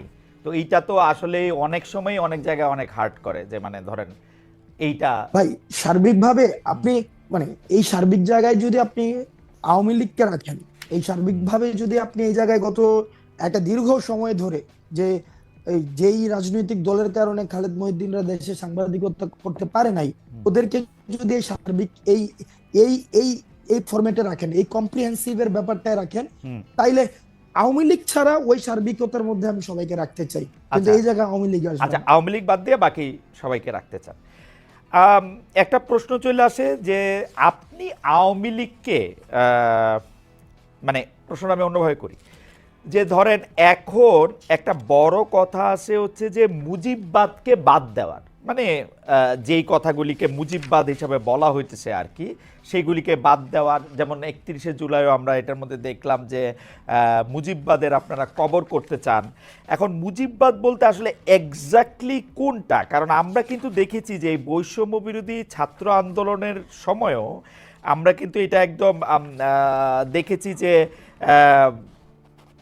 শেখ মুজিবের ভাষণ, বঙ্গবন্ধুর ভাষণ, 7 মার্চের ভাষণকে ইন্সপিরেশন হিসেবে ব্যবহার করার, যেটা আসলে আপনাদের সমন্বয়কদের মধ্যে থেকে কেউ কেউ এটা ব্যবহার করেছেন। আমরা দেখেছি ওই সময়কার স্লোগান ব্যবহার করার, তার কথা বলে মানুষকে ইন্সপায়ার্ড করার। তো এইটার এখন যে আবার আপনারা মুজিববাদের কবর চাচ্ছেন, সেইটার কারণ কি যে আপনারা পপুলিস্ট জায়গাটা থেকে, মানে জনতুষ্টিমূলক এই জায়গাটা থেকে এটা ধরতে চাচ্ছেন, নাকি ব্যাপারটা এরকম যে ওই সময় আপনারা এটা করেছেন যাতে আপনারা একটা কৌশল নিতে পারেন, যেই কৌশলে আবার বেশি লোক আপনাদের প্রতি আকৃষ্ট হতে পারে? কোনটা, মানে ওই সময়টা কৌশল ছিল নাকি এখনকারটা কৌশল? দুইটা তো দুই অবস্থান, তাই না? আচ্ছা, আমি আপনি আমার জন্য সহজ করে দিয়েছেন। এই মুজিববাদ হচ্ছে ওই আইডিয়াটা, আমি যখন আমার একটা যৌক্তিক দাবির জন্য দাঁড়াবো, তখন আমাকে সেন্স অফ উইনেস ডেভেলপ করতে হয় এই মুজিবের খুঁটির উপর দিয়ে। অর্থাৎ আমি এই মুজিবের খুঁটিতে আসি, এই মুজিব আইডিয়ার মধ্যে আমি বিশ্বাস করি, তাইলে হচ্ছে আমি যৌক্তিক দাবি জানাইতে পারবো। ক্যাম্পাসগুলোতে কি অবস্থা ছিল? ক্যাম্পাসগুলোতে অবস্থা ছিল, আপনি কোন একটা যৌক্তিক দাবি নিয়ে দাঁড়ান, আপনাকে দাবি জানাবেন আপনি 3 দিন, আর আপনাকে বাকি 5 দিন আপনাকে বারবার বলতে হবে আমি কোনো রাজনীতি করি না, আমি এটা অরাজনৈতিক দাবি, এটা অরাজনৈতিক দাবি। এবং এই দাবিটাকে হচ্ছে যথাযথ করার জন্য আপনাকে বারবার হচ্ছে বলতে হবে যে কি, ওই যে বঙ্গবন্ধুর বাংলায় বৈষম্য ঠাঁই নাই, অর্থাৎ বঙ্গবন্ধুর সাবস্ক্রিপশন ছাড়া, বঙ্গবন্ধুর খুঁটি ধরা ছাড়া আপনি কোনো একটা যৌক্তিক কোনো একটা দাবি দাঁড়াই করাইতে পারবেন না। ওই আইডিয়াটা হচ্ছে সামগ্রিকভাবে হচ্ছে মুজিববাদী আইডিয়া। অর্থাৎ রাষ্ট্রের সবকিছুকে একটা সেন্ট্রালাইজড একটা আইডিয়া থেকে সেখানে ম্যানিপুলেটেড হবে, এবং ওই আইডিয়াটা হচ্ছে আনক্রিটিক্যাল আইডিয়া। এই আইডিয়াটাকে আপনি কখনোই ক্রিটিক করতে পারবেন না। ওই আইডিয়াটা হচ্ছে একটা সবকিছুই বঙ্গবন্ধুর স্বপ্ন, ওরকম ভাবে ওই লাইন থেকে সবকিছুকে একদম সেন্ট্রালাইজড করা হবে। ওই আইডিয়াটাই হচ্ছে মুজিববাদী আইডিয়া। এখন এটার এটা একটা হিস্ট্রিক্যাল ন্যারেশন আছে, এটা সামাজিক এক ধরনের ব্যাখ্যা রয়েছে, অর্থনৈতিক এক ধরনের ব্যাখ্যা রয়েছে, এই জিনিসটা সামাজিক বাস্তবতার এক ধরনের ব্যাখ্যা রয়েছে। এটা তো ম্যাথস না যে এটা হচ্ছে এই মুজিববাদের এই আইডিয়াটা তো আসলে ফর্মুলেটেড, বা মানে হিসাবটা কি, এটা কি হাসিনা সরকারের সময় মুজিববাদের আইডিয়াটা হয়েছে, নাকি মুজিববাদের আইডিয়া শেখ মুজিবুর রহমানের সময়ও ছিল? শেখ মুজিবুর রহমানের সময় ছিল। আপনার যখন মুক্তিযুদ্ধটা হয়েছিল ডিগনিটি, ইকুয়ালিটি এবং জাস্টিসের ভিত্তিতে, এবং সেখানে এসে 71 পরবর্তী সময়ে আইসা আপনি দেখেন এই প্রথম 71 পরবর্তীতে আপনার হচ্ছে কনস্টিটিউশনে এমন কিছু হচ্ছে আপনার আবার পিলার নিয়ে আসলো, যথা হচ্ছে যেখানে সোশ্যালিজম, ন্যাশনালিজম, তারপরে হচ্ছে এখানে নিয়ে আসলো হচ্ছে বাঙালি ন্যাশনালিজম আসলো। কিন্তু এগুলি তো আওয়ামী লীগেরও মূলনীতি না, এটা আওয়ামী লীগের নীতিও না, মানে এটা মানে দেখেন মুক্তিযুদ্ধটা, এটা হচ্ছে এটা কাদের মূলনীতি? এই মূলনীতিটা ছিল ভারত এবং সোভিয়েতপন্থী যে সব মুক্তিযুদ্ধের সময়, সেই সময় দুইটা স্ট্রিম ছিল। আপনি যদি তৎকালীন সময়, আমি চেষ্টা করছি এখন পড়ার বা আগেও পড়ার চেষ্টা করেছি, তৎকালীন সময় বদরুদ্দিন ওমর এবং হচ্ছে ভাষা নিয়ে আপনার লেখাগুলা যখন পড়ি, তখন দেখতে পাচ্ছি যে এখান থেকে কিন্তু একটা ব্যাপক একটা বিভাজন ছিল। অর্থাৎ যারা হচ্ছে পাকিস্তানের জন্য যে এই গণপরিষদটা করা হয়েছিল পাকিস্তানের জন্য, ওইটা দিয়ে হচ্ছে আমরা একটা বাংলাদেশের কনস্টিটিউশন বানাইলো, সেটাতে পুরো রিফ্লেক্ট পাইলো হচ্ছে একটা ব্যক্তির একটা ধারণা, যেটার পরবর্তী হচ্ছে আপনি মনে করতেছেন যে গণতন্ত্র, সমাজতন্ত্র, ধর্মনিরপেক্ষতা, জাতীয়তাবাদ এইটা হচ্ছে সংবিধানের মূল সমস্যার জায়গা। আপনি না না না না না না না না, ভাই তা না? ভাই না না, আপনি একদম যে এভাবে কনক্লুশনে চলে গেলে হবে না। অর্থাৎ এই যে মুক্তিযুদ্ধটা হইল ডিগনিটি, ইকুয়ালিটি এন্ড জাস্টিসের ভিত্তিতে, পরবর্তীতে আপনার মুক্তিযুদ্ধের যে সকল অংশীজনের কি মতামত নিয়ে এটা হয়েছিল নাকি হচ্ছে পাকিস্তানপন্থী যারা রয়েছে, সরি পাকিস্তানপন্থী যারা রয়েছে, এটাও একটা মানে এটাকে অন্যভাবে ব্যাখ্যা করার একটা সুযোগ থাকবে, কারণ এই যুগে হচ্ছে কনটেক্সট ছাড়া কথা ইজিলি রাইট রাইট আমি বলতে চাচ্ছি তৎকালীন সময় যে গণপরিষদটা করা হয়েছিল, সেই গণপরিষদটা হচ্ছে, এই গণপরিষদটা কিভাবে মানে কোন নির্বাচনের ভিত্তিতে হয়েছিল? একটা ন্যাশনাল এবং প্রভিন্সিয়াল নির্বাচন, যে নির্বাচনটা ভাই জনাব আব্দুল্লাহ, পাকিস্তানের জন্য। এই তর্ক তো আমরা করতেই পারি, এই তর্ক আমরা সারা জীবন ধরে করতে পারবো যে এটা আসলে গণপরিষদ হয়েছিল কিনা, ৭০ সালে যারা নির্বাচিত হয়ে আসছিল তারাই গণপরিষদে বসবে কিনা, এগুলো তর্ক আমরা করতে পারি। কিন্তু আমি জানতে চাইতেছি যে আমরা এখন ৭২-এর সংবিধান বলি বা ইয়াটা বলি, এটার ক্ষেত্রে গণতন্ত্র, সমাজতন্ত্র, ধর্মনিরপেক্ষতা, জাতীয়তাবাদ এগুলিকে আমরা সমস্যা হিসেবে দেখতেছি কিনা, ভিসাভিস যেখানে আমাদের কাছে ডিগনিটি, ইকুয়ালিটি এবং সোশ্যাল জাস্টিস ছিল, এবং ডিগনিটি, ইকুয়ালিটি, সোশ্যাল জাস্টিসের এন্টিথিসিস আমরা গণতন্ত্র, সমাজতন্ত্র, ধর্মনিরপেক্ষতা, জাতীয়তাবাদকে মনে করতেছি কিনা, যে একটা আরেকটার সাথে সাংঘর্ষিক। না এন্টিথিসিস না, এখানে কন্ট্রাডিকশন আছে। কন্ট্রাডিকশন আছে, হ্যাঁ, কন্ট্রাডিকশনটা একটু বলেন, কন্ট্রাডিকশনটা একটু বুঝি। কন্ট্রাডিকশন এখানে দেখেন একদম পুরাটাকে হচ্ছে বাঙালি জাতীয়তাবাদ বানাই ফেলছে, এখন সবগুলাকে একসাথে হচ্ছে একটা প্যাকেটে নিয়ে আসছে। এখন পুরা এই জায়গায় আপনি দেখবেন যে ওইখানে গণপরিষদ থেকে তখন কিন্তু যতীন্দ্র নারায়ণ লার্মা কিন্তু তখন উনি অনির্দিষ্টকালের জন্য হচ্ছে গণপরিষদ। না ফ্যান্টাস্টিক, তাহলে এই একটা স্পেসিফিক সমস্যা পাওয়া গেল যে জাতীয়তাবাদটা এরকম বাঙালি এরকম হইতে পারবে না, তাই তো? দেখেন না সমস্যা না, এখানে আপনার প্রত্যেকটা স্টেক হোল্ডারের অ্যাকনলেজমেন্ট প্রয়োজন। আপনার যে জায়গায় সমাজতন্ত্র আছে সেই জায়গায় আবার আপনার এখানে ধর্মনিরপেক্ষতার যে আলাপটা, আপনার এখানে একটা ধর্মনিরপেক্ষতার আলাপ তো যুদ্ধের সময় ছিল না। এখন আমাকে আবার এখানে বলা হইতেছে হাসনাত আব্দুল্লাহ আজকে ক্যাপশন যাবে যে এর ধর্মনিরপেক্ষতার বিপক্ষে। এটা এই ধরনের একটা ছোট 2 লাইনের 4 লাইনের আলাপ আলোচনা দিয়ে সম্ভব না। সংবিধান বিশেষজ্ঞ যারা আমরা দেখেছি, এটা আমি বুঝতে পারছি যে আমরা একটু মুভ অন করি। তার মানে আপনি বলতে চাইতেছেন যে ধর্মনিরপেক্ষতার আলাপটা আলাদা, কিন্তু সংবিধানে ধর্মনিরপেক্ষতা রাখা দরকার ছিল না, এটা রাখা হয়েছে, তাই কি? রাখা হইছে, এবং এটাকে এখন বাদ দেওয়া কিভাবে আসছে, এটাকে কি এখন বাদ দেওয়া দরকার মনে করতেছেন আপনি?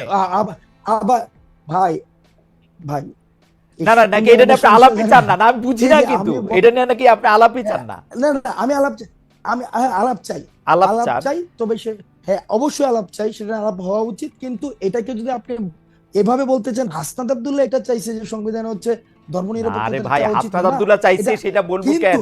আমি আলাপটা বোঝার জন্য আলাপটা হচ্ছে যে মুক্তিযুদ্ধটা যেভাবে হয়েছিল, মুক্তিযুদ্ধটা যেই অবজেক্টিভ সামনে রেখে হয়েছিল, পরবর্তীতে ৭২-এর যে সংবিধানটা হয়েছিল, এই মুক্তিযুদ্ধের গণ আকাঙ্ক্ষার প্রতিফলনটা এই সংবিধানটাই হয় নাই, আওয়ামী লীগের আকাঙ্ক্ষার প্রতি। আওয়ামী লীগের আকাঙ্ক্ষা জাতীয়তাবাদ, আমি একটু কয়ে রাখি, আমার জীবনেও মনে হয় না আওয়ামী লীগের আকাঙ্ক্ষা জাতীয়তাবাদ, আমার জীবনেও মনে হয় না আওয়ামী লীগের আকাঙ্ক্ষা ধর্মনিরপেক্ষতা। কারণ আওয়ামী লীগ ধর্মরে পুঁজি কইরা সবচেয়ে বেশি বাংলাদেশে অন্যায় করছে। আপনি খোঁজ নিয়ে দেখেন, গত 15 বছরে সে যাদেরকে দুর্বল পাইছে, সে ধর্মীয় সংখ্যালঘু হোক, পাহাড়ি সংখ্যালঘু হোক, এই মানে অন্যভাবে সংখ্যালঘু হোক, যেমনে পারছে আওয়ামী লীগের অত্যাচারগুলি করছে। সুতরাং আওয়ামী লীগের আমার কখনোই ধর্মনিরপেক্ষ মনে হয় নাই, কখনো জাতীয়তাবাদী মনে হয় নাই, কখনো গণতন্ত্রী মনে হয় নাই। গণতন্ত্র মনে হইলে সে কোনোদিন ভোট লয়ে এরম করতে পারতো না, আমরা এটার মধ্যে এটা দেখছি। কখনো তাদেরকে সমাজতন্ত্রী মনে হয় না। সমাজতন্ত্রী হইলে বাংলাদেশে এতগুলি ঋণ খেলাপে হইতো না, এতগুলি অলিগার্ক সৃষ্টি হইতো না। আওয়ামী লীগ এই সংবিধানের 4 মূলনীতির একটাও মানে নাই। এটা হলো আমার ছোট্ট 2 পয়সার মধ্যে কনস্টিটিউশন, তার মানে এটা তো কনস্টিটিউশন তো তাহলে কমপ্লিটলি ফেল করছে। না না, আওয়ামী লীগ যা যা কিছু করছে, শোনেন হাসনাত, আমার মতটা হইলো আওয়ামী লীগ যদি আপনারা কনস্টিটিউশন ভঙ্গ করছেন এই কারণে আপনাদের শাস্তি দিবে, এই একটা স্বপ্নের জায়গায় থাকে, আমি বলবো বাংলাদেশে কোনোদিন ন্যায় বিচার প্রতিষ্ঠিত হইলে বাংলাদেশের সংবিধানের মূলনীতি ধ্বংস করার জন্য আওয়ামী লীগের বিচার সবচেয়ে আগে করা উচিত। এই এক্সিস্টিং মূলনীতি ধ্বংস করার জন্য। গণতন্ত্র, সমাজতন্ত্র, ধর্মনিরপেক্ষতা, জাতীয়তাবাদ একটাও সে মানে নাই। আমি এটা গ্যারান্টি দিয়ে করতে পারি, একটাও মানে নাই। এটা অসংখ্য উদাহরণ দেওয়া যাবে। আমি ঘটনা লম্বা করছি না, তার মানে ঘটনা লম্বা করছি না, কিন্তু আপনারা যে সংবিধানটা করা হয়েছে, সংবিধানের মূলনীতির ভিত্তিতে করা হয়েছে, এটা কোনোদিনও বাস্তবায়ন করা হয় নাই। এটা আওয়ামী লীগ নিজেই খর্ব করছে। না, আওয়ামী লীগ খর্ব করছে না, আওয়ামী লীগ খর্ব করছে না। আমি শেখ হাসিনার আমলটায় আমি সাংবাদিকতা করি, আমি 15 বছরে কইতেছি আওয়ামী লীগ এটা হত্যা করছে। সুতরাং সংবিধানের দোষ আমি দেই না, সংবিধানের দোষ আমি দেই না। আমার কাছে মনে হয় সংবিধানে যাই থাক এটা এরকমই হয়েছিল। আপনারা কি করবেন সেটা নিয়ে আমি আসি, আপনাদের বক্তব্যে আসি। আওয়ামী লীগের কথা কয়ে লাভ নেই আমার এখন। আমি কি জানি বলে, আপনারা জানেন যে আপনি আসবেন, সেই জন্য আমরা একটা পোল করি। সেই পোলের মধ্যে আমরা দিছিলাম জুলাই ঘোষণাপত্রের মাধ্যমে আওয়ামী লীগকে অপ্রাসঙ্গিক করা হবে বলেছেন বৈষম্য বিরোধী ছাত্র আন্দোলনের আহ্বায়ক হাসনাত আব্দুল্লাহ। এ বাস্তবায়ন করা সম্ভব হবে কিনা সেটা বলেছেন শতকরা 50% সম্ভব হবে, শতকরা 50% বলেছেন সম্ভব হবে না। খুবই বিচিত্র। আমার এই জীবনে আমি প্রথম কোনো একটা মানে জরিপ এরকম টাই হইতে দেখলাম। আচ্ছা, হাওয়েভার আমি একটু হাসনাত আব্দুল্লাহ আপনার কাছে আসি। আপনি নিজেকে, আপনি তো অনেকগুলি জায়গায় যান, কখনো কখনো নিজে নিজেকে অ্যাসাইনমেন্ট দেন, কখনো কখনো অন্যরা আপনাকে যাইতে বলে। আমি আপনি দেখি যে আপনি অনেক প্রবলেম শোনেন, কিছু কিছু প্রবলেম আপনি সলভও করতে চেষ্টা করেন। কেমনে করেন আমি জানি না, এইটা নিশ্চয়ই কোনো না কোনো একটা জায়গা আপনার আছে যে এখান থেকে আপনি প্রবলেম সলভও করেন। আপনি আমাকে একটা সরলভাবে বলতে পারেন যে আপনার আসলে জনগণের সাথে সম্পৃক্ততাটা আপনি কীরকম দেখেন বৈষম্য বিরোধী ছাত্র আন্দোলনের? তারা কি আপনাদের সাথে খুব সম্পৃক্ত? জনগণ আমাদের সাথে এখন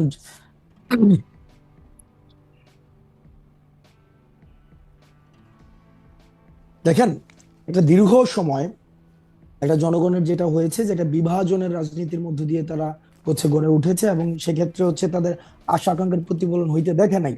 এবং হাসিনার যে পতন এবং নতুন রাজনৈতিক একটা বন্দোবস্ত, নতুন রাষ্ট্র কাঠামো, এই বিষয়গুলোর সাথে মানুষ আমাদের সাথে অ্যাটাচ করে, এটা আমরা দেখি। সবাই অ্যাটাচ করে বিষয়টা এমন না, আমি বলবো না যে শতভাগ মানুষ আমাদের সাথে অ্যাটাচ করেছে, বিষয়টা এমন না।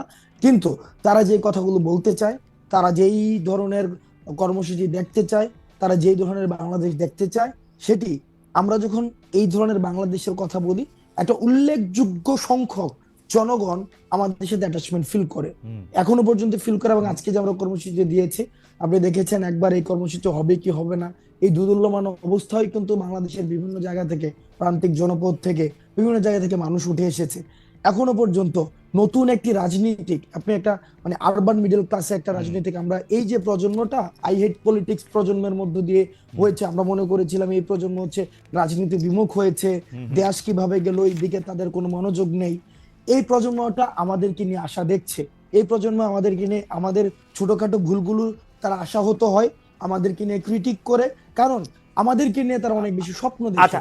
আমার মনে হয় খুব চমৎকার বলেছেন জনাব আব্দুল্লাহ, অনেক প্রশ্ন রয়েছে। তাহলে আপনি বলতেছেন যে জনগণ আপনার সাথে অ্যাটাচ বোধ করে, শতভাগ না হলেও উল্লেখযোগ্য সংখ্যক করে। আপনাদের একটা আইডিয়া আছে যে এই উল্লেখযোগ্য সংখ্যক মানে একটা চিন্তা যে এটা আসলে কত ভাগ, এটাকে আপনার একটা কোনো মাঠ পর্যায়ে কোনো গবেষণা? আমরা যেহেতু এখনো কোয়ান্টিটেটিভ জরিপ চালাই নাই, কোনো ভোটাভুটি বা এই ধরনের হয় নাই, সুতরাং এটা কত পার্সেন্ট এই কোয়ান্টিটেটিভ অ্যাসেসমেন্টে আমি যাইতে পারবো না। কিন্তু আপনি তো দেখেন যে গেলে লোকজন সাড়া দেয় বা লোকজন আপনাদের কাছে আসতেছে, সেটা তো আপনারা দেখেন, তাই তো? হ্যাঁ, সেটা আমরা দেখি। মানুষের আকাঙ্ক্ষা, আমার এই প্রশ্নটার মধ্যে আসলে কতগুলি ভাগ রয়েছে যদি এইটা দেখেন আপনারা, এবং এইটা তো কেউ কোনোদিন অস্বীকার করবে না। আমরা জার্মানিতে ছিলাম, পুরো জুলাই মাসটা আমরা দেখেছি যে আপনাদের ডাকে আপনারা প্রথমে কোটা আন্দোলন করতেছিলেন, তারপরে যখন এটা এক দফা আন্দোলনের মধ্যে গেল, নতুন রাজনৈতিক বন্দোবস্তের কথা আপনারা বললেন, সেইটা 3 তারিখে আপনারা বললো, তার আগেও এক দফার আপনাদের পেছনেই, মানে আমি যেটা বলি যে আপনারা এটার উপকার পুরো বাংলাদেশ এসে আপনাদের পিছনে দাঁড়িয়েছিল এবং সবাই আসলে বলাবলি করতেছিল। প্রফেসর ইউনূস পর্যন্ত বলেছেন এই ছাত্ররাই আমাকে নিয়ে এসছে এবং তারাই আমাদেরকে আসলে ক্ষমতায় বসিয়েছে, ছাত্র মানে একদম স্পেসিফিকলি বসেছে। যদি ওই ব্যাপারটা ঠিক হয়, বা ঠিক তো বটেই, মানে ওই ব্যাপারটা ঠিক হয়, আমি যদি দিয়ে বলতে চাই না, ওই ব্যাপারটা তো ঠিক বটেই, সময়টা যেহেতু পেরিয়েছে, তাহলে আপনার কাছে কি মনে হয় না যে বাংলাদেশের বেশিরভাগ মানুষ আপনাদেরকে আসলে সমর্থন করেন, আপনাদেরকে চান যে তারা নতুন রাজনৈতিক আলোতে দেখতে? আমরা তো এটা বিশ্বাস করি বাংলাদেশের, এই জন্যই তো বলেছি উল্লেখযোগ্য সংখ্যক মানুষ এখনো পর্যন্ত চায়, যারা Okay. অতীতের কনভেনশনাল পলিটিক্সে তারা আশাহত হয়েছে বিভিন্ন সময়, বিভিন্ন স্তরে স্তরে। তো তাদের যে আশা আকাঙ্ক্ষা গুলো গড়ে উঠছে, যতদিন পর্যন্ত আমরা তবে এটা ঠিক, যতদিন পর্যন্ত আমরা তাদের আশা আকাঙ্ক্ষার কথা বলতে পারবো, মানুষের আশা আকাঙ্ক্ষার কথা বলতে পারবো, আপনারা তো তাদের আশা বাংলাদেশ আকাঙ্ক্ষা পন্থী থাকবো, আপনারা তো তাদের আশা ততদিন আকাঙ্ক্ষার পর্যন্ত কথা থাকবে। আপনারা তো তাদের আশা আকাঙ্ক্ষার কথা বলতেছেনই, সেই জন্য হচ্ছে আপনাদের কাছে এই অভিযোগগুলো আসছে, তাই তো? জি, সেই জন্যই। তাইলে এই মুহূর্তে আপনারা কি মনে করেন না যে এই মুহূর্তে যদি একটা নির্বাচন হয়, আপনারা যেহেতু রাজনৈতিক দল গঠন করতে যাচ্ছেন, আপনাদেরকেই জনগণ চাইবে বেশি করে? আপনি কোন একদম ধাক্কাইতে ধাক্কাইতে নিয়ে যাচ্ছেন। ওকে, না দেখেন, আচ্ছা আপনি যদি আমি আপনাকে বলি জানাব ভালো আব্দুল্লাহ, লাগতেছে খুব। আমি আপনাকে বলি Okay. জানাব আব্দুল্লাহ, আপনি যদি কোনো প্রশ্নের উত্তর দিতে না চান বা ইয়েতে না করেন, তাহলে মানে আমার অসুবিধা নাই। না। আপনি রাজনীতিবিদ, আপনি বাংলাদেশের মন্ত্রী হবেন, প্রধানমন্ত্রী হবেন, রাষ্ট্রপতি হবেন, আমি কিন্তু সাংবাদিকই থেকে যাব। সো আমার কাজ, মানে অনেকে এটা মনে করেন যে অমুকের সাথে আমি এমনি কথা কইলাম, অমুকের সাথে কেমনে কথা কইলাম, ব্যাপারটা এরকম না। হুএভার যে আপনার সিটে থাকবে, আমি তাকে এইভাবেই প্রশ্ন করতে চাইবো। তো আপনার যদি মনে হয় যে প্রশ্ন উত্তর আপনি দিবেন না, তাহলে আপনার মনে হয় না যে আপনি এখন নির্বাচন করলে বেশিরভাগ মানুষ আপনাদেরকে চাইবে, গণতান্ত্রিকভাবেই আপনারা আসলে দেশ চালাবেন? দেখেন নির্বাচন, দেখেন আমি এই প্রশ্নের মানে একদম যে কনক্লুসিভ কোনো উত্তর দিচ্ছি না, বাট আমার যেটা ধারণা, আপনি বলেছেন যে রাজনীতিবিদ, আমরা হচ্ছে এই জায়গায় মানে একটা হচ্ছে অভ্যুত্থান কেন্দ্রিক একটা রাজনীতি বা অভ্যুত্থান কেন্দ্রিক একটা বিষয়, আর একটা হচ্ছে যে পরবর্তীতে ভোট কেন্দ্রিক যে পলিটিক্স, এই দুইটা ডাইমেনশনের পার্থক্য রয়েছে। আমাদের সাংগঠনিক স্ট্রাকচার রয়েছে, একটা সাংগঠনিক এক ধরনের ইভেন্ট রয়েছে। তো সেই জায়গাতে কিন্তু আমরা এখনো পর্যন্ত কি আপনাকে বুঝতে হবে আমরা কোনো রাজনৈতিক দল কিনা। রাজনৈতিক দল হলে সেটা সাংগঠনিক স্ট্রাকচার থাকবে, সাংগঠনিক ম্যানিফেস্টো থাকবে, সেটা ভিশন থাকবে, অ্যাসপাইরেশন থাকবে, মানুষ সেটাকে অ্যাটাচ করতে হবে। তখন হচ্ছে এই যে নির্বাচনে আমরা আসবো কি আসবো না সেই আলাপটা আসবে। ওকে, এর আগ পর্যন্ত ওই আলাপ যে যে আসবো কি আসবো না সেই আলাপটাকে আমি মনে করছি না সেটা প্রাসঙ্গিক। জনাব আব্দুল্লাহ, তাহলে কি ব্যাপারটা এরকম, যেহেতু আপনাদের এখনো একটা সেই অর্থে একটা স্ট্রাকচার সারা বাংলাদেশে নাই, এবং আপনারা বলতেছেন যে অভ্যুত্থান একরকম জিনিস, ভোট আর একরকম জিনিস, তো আপনারা কি আসলে এই সরকারের স্পেনটা দীর্ঘায়িত করতে চান নিজেদের দল বোঝানোর জন্য?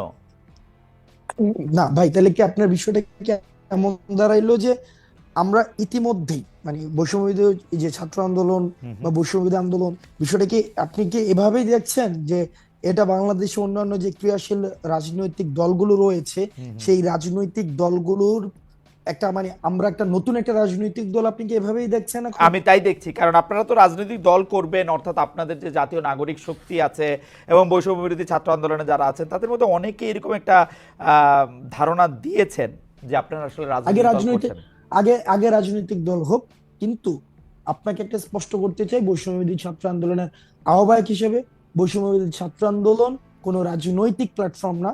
এটা হচ্ছে সকল দলের সবাই ফেসিবাদ বিরোধী প্রত্যেকটা রাজনৈতিক দল, প্রত্যেকটা মত, প্রত্যেকটা পথের মানুষ এই প্ল্যাটফর্মটিকে সামনে রেখে এই ফেসিবাদের বিপক্ষে লড়ে গিয়েছে। এটা কোনো রাজনৈতিক দল না। ওকে, তো কে ফেসিবাদ বিরোধী সেই পরীক্ষা বা সেই সার্টিফিকেট আপনারাই তো দিবেন, তাই তো? ও ফেসিবাদ বিরোধী ভাই 5ই অগাস্টের পূর্ববর্তী সময়ের যে পুরো আন্দোলনে, সেটা তো আমি সার্টিফিকেট দেবো, সেটা তো খালেদ মহিউদ্দিন ভাই পুরো সময়টা হচ্ছে রেকর্ড করেছে, এগুলো হিস্ট্রিক্যাল ডকুমেন্টেশন আছে। আপনারা হয়তো কারা ফেসিবাদ বিরোধী ফেসিবাদের পক্ষে, ঠিক আছে, না এটা ঠিকই আছে, তার মানে এটা বোঝা যাবে যে কে ফেসিবাদ বিরোধী কে ফেসিবাদ বিরোধী না, এটা জুলাই আগস্টের কর্মকাণ্ড নিয়ে এটা বোঝা যাবে। তাইলে ব্যাপারটা যে এটা দাঁড়াইলো যে আপনারা রাজনৈতিক দল হইলেই শুধুমাত্র বলতে পারবেন যে আসলে রাজনীতিটা কোন দিকে যাচ্ছে, এবং যতদিন পর্যন্ত আপনারা রাজনৈতিক দল না হচ্ছেন, এই যে বৈষম্য বিরোধী ছাত্র আন্দোলনের পক্ষ থেকে বা জাতীয় নাগরিক শক্তি থেকে সংস্কার করার কথা বলা হচ্ছে, আপনার কাছে কি মনে হয় যে সংস্কারের মাধ্যমে এই প্ল্যাটফর্মটাকে আসলে খুব শক্তিশালী করা সম্ভব বা শক্তিশালী করা হবে বা শক্তিশালী করা যাবে, এটা আপনার মনে হচ্ছে, বা আপনারা শক্তিশালী হইতে পারবেন?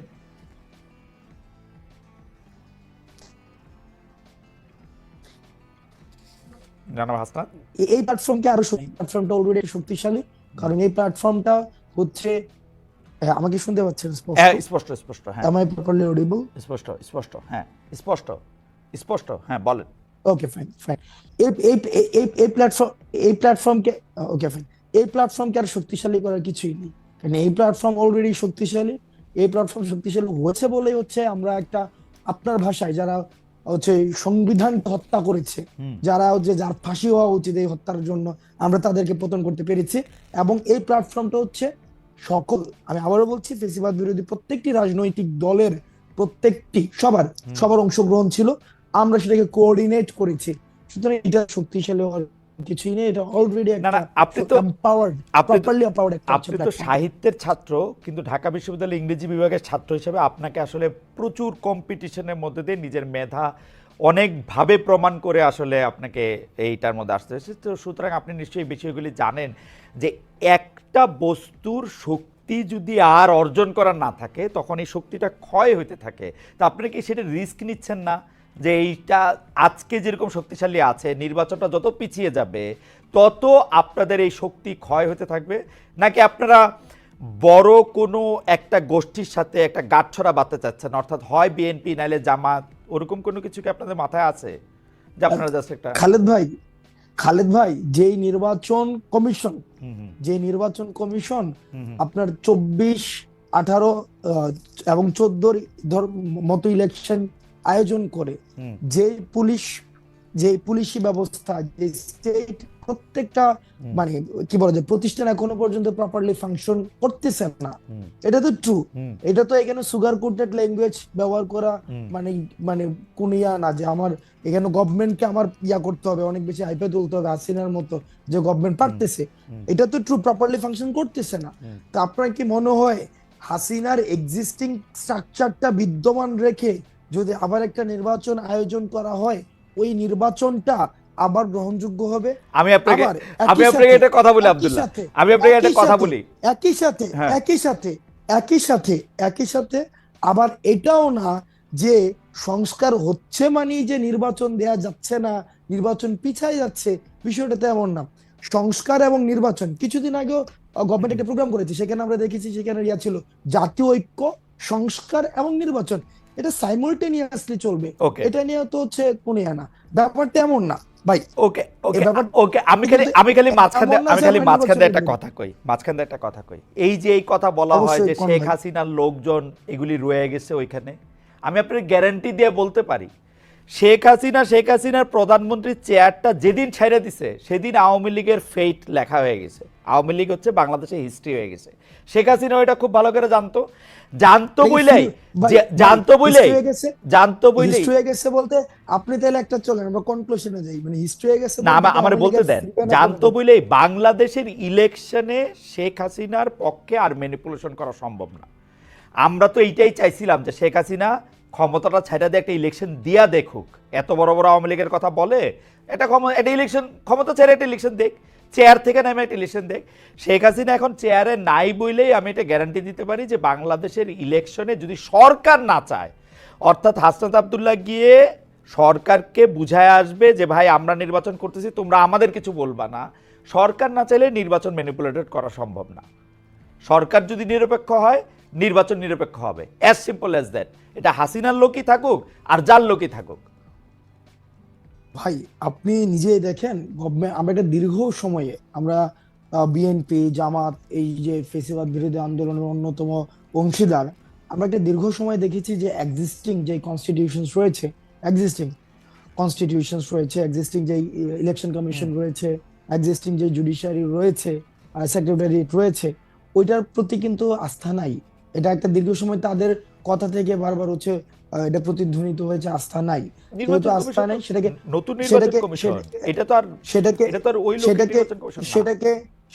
সেটাকে গ্রহণযোগ্য, যেটাকে এটা গ্রহণযোগ্য। দেখেন ডক্টর মোহাম্মদ ইউনূস যখন জাতীয় একটা ঐক্যমত্য তৈরি হবে, নিশ্চয় বিষয়টা এমন না যে আমরা নির্বাচন ঠেকাই রাখতেছি, মানে এমন একটা ন্যারেটিভ তৈরি হইতেছে যে সবাই নির্বাচন দিয়ে দিতে যাচ্ছে, আমরা নির্বাচন ঠেকাই দিতেছি, বিষয়টা তো এমন না।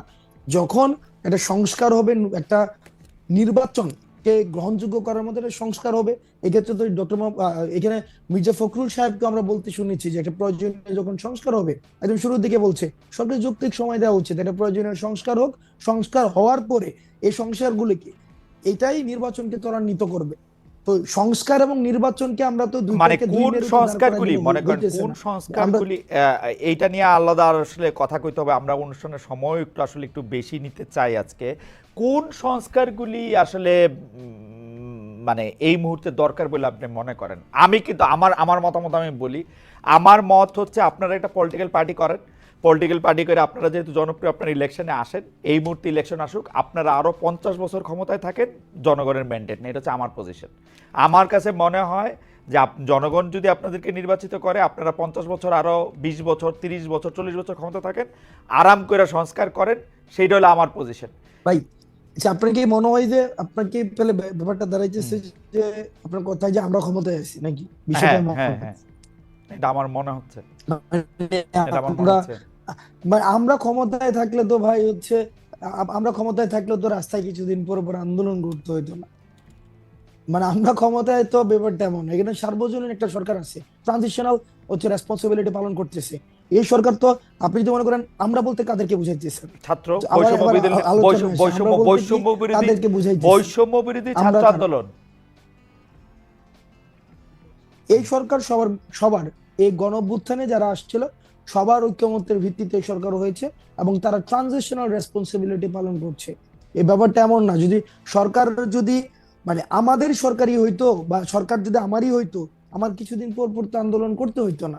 আমি তো নিজেই এই ধরনের রেসপন্সিবিলিটি আপনি কিছুদিন পর পর আন্দোলন করতেছেন, সেইটা দেখা তো আসলে অনেকে মনে করতেছে যে সরকারের সাথে আপনাদের একটা দূরত্ব আছে। কারণ আপনারা 31শে ডিসেম্বর একটা ঘোষণা দিতে চাইলেন, সরকার কইলো যে এটার সঙ্গে সে নাই, বুঝা যাচ্ছে এর দূরত্ব আসে।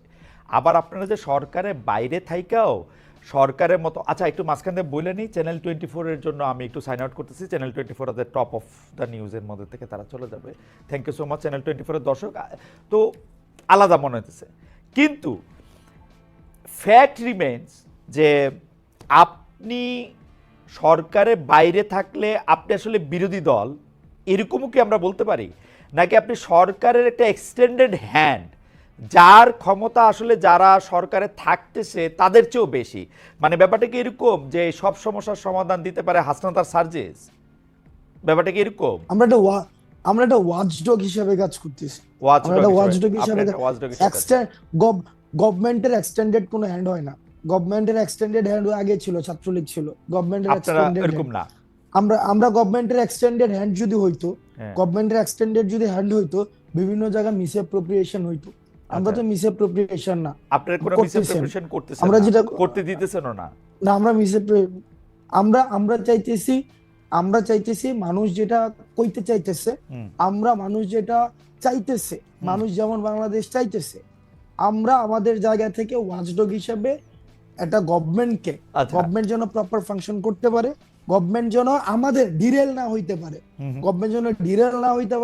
গভর্নমেন্ট যেন সংস্কার করে একদম বছরের পর বছর মানে একটা ওই যে হাসিনা যেটা করছে থাইকা না যেতে পারে।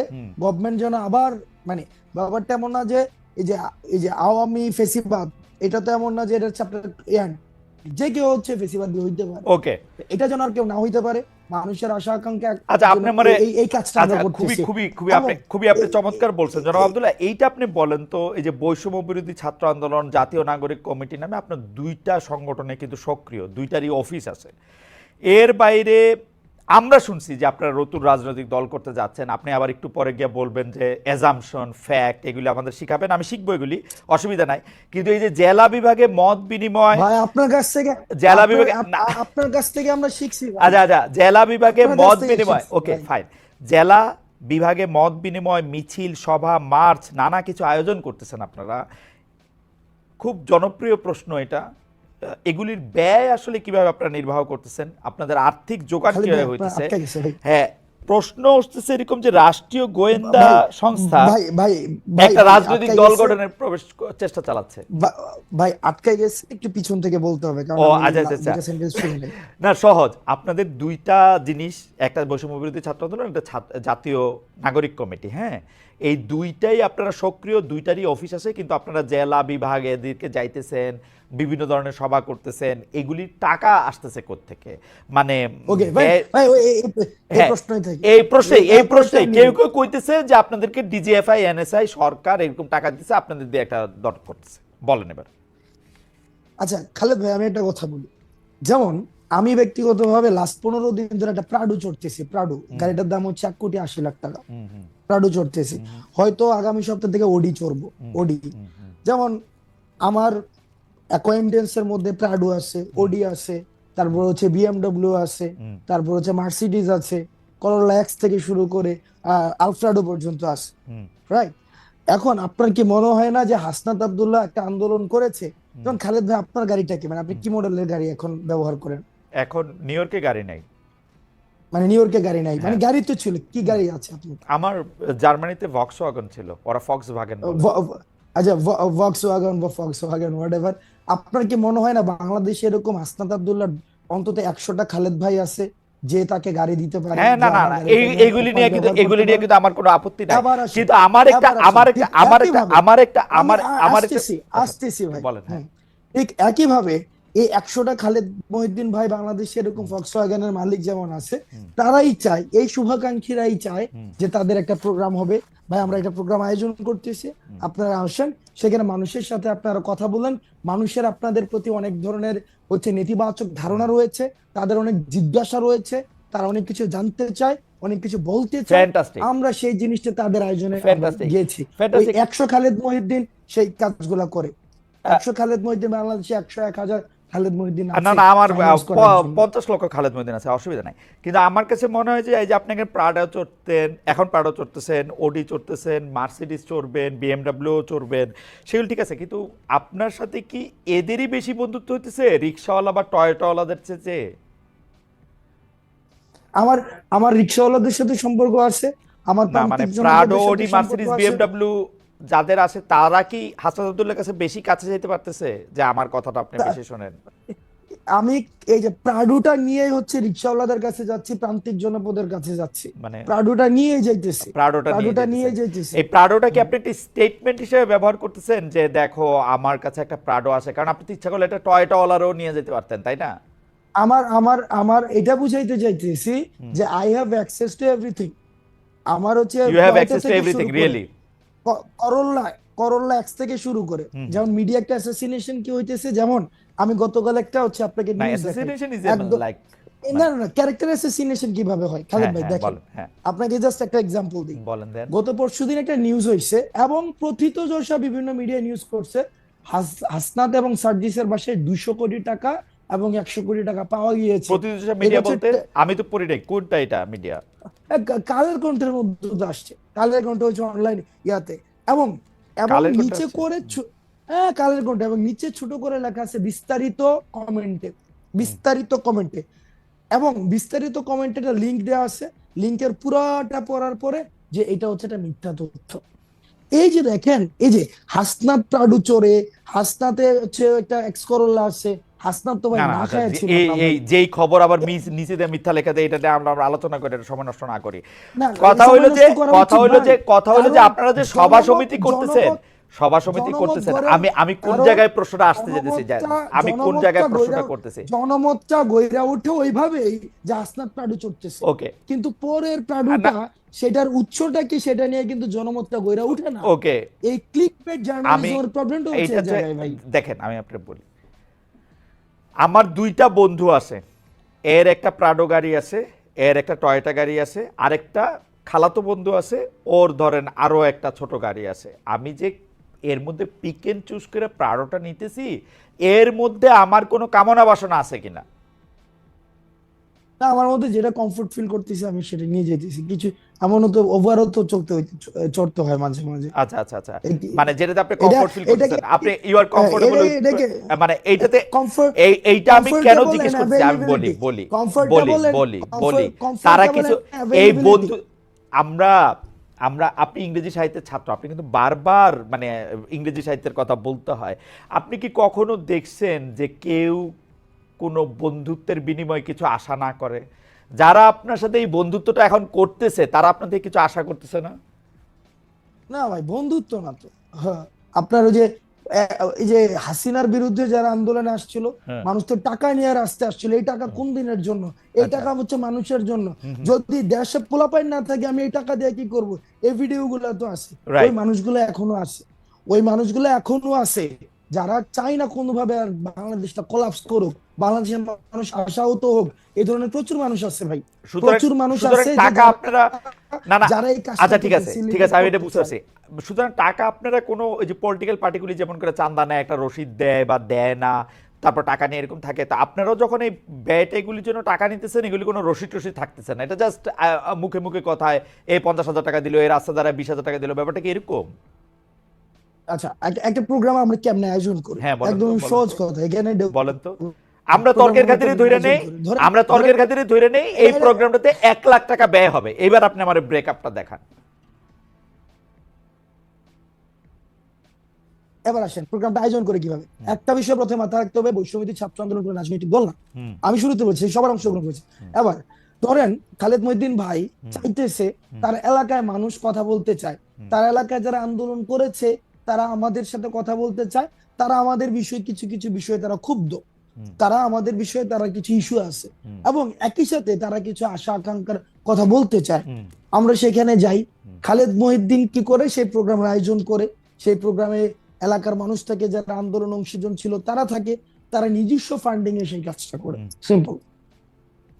ওকে, বাংলাদেশে যেহেতু 50 লক্ষ খালেদ মহিউদ্দিন আছে, সেই 50 লক্ষ খালেদ মহিউদ্দিনের এক একটার এক এক রকম চেহারা। কোনোটা বিএনপির খালেদ মহিউদ্দিন, কোনোটা জামায়াতের খালেদ মহিউদ্দিন, কোনোটা কমিউনিস্ট খালেদ মহিউদ্দিন, কোনোটা বড়লোক খালেদ মহিউদ্দিন, কোনোটা সাবেক চেয়ারম্যান খালেদ মহিউদ্দিন। আপনারা কি সব খালেদ মহিউদ্দিনের অনুষ্ঠানেই যান?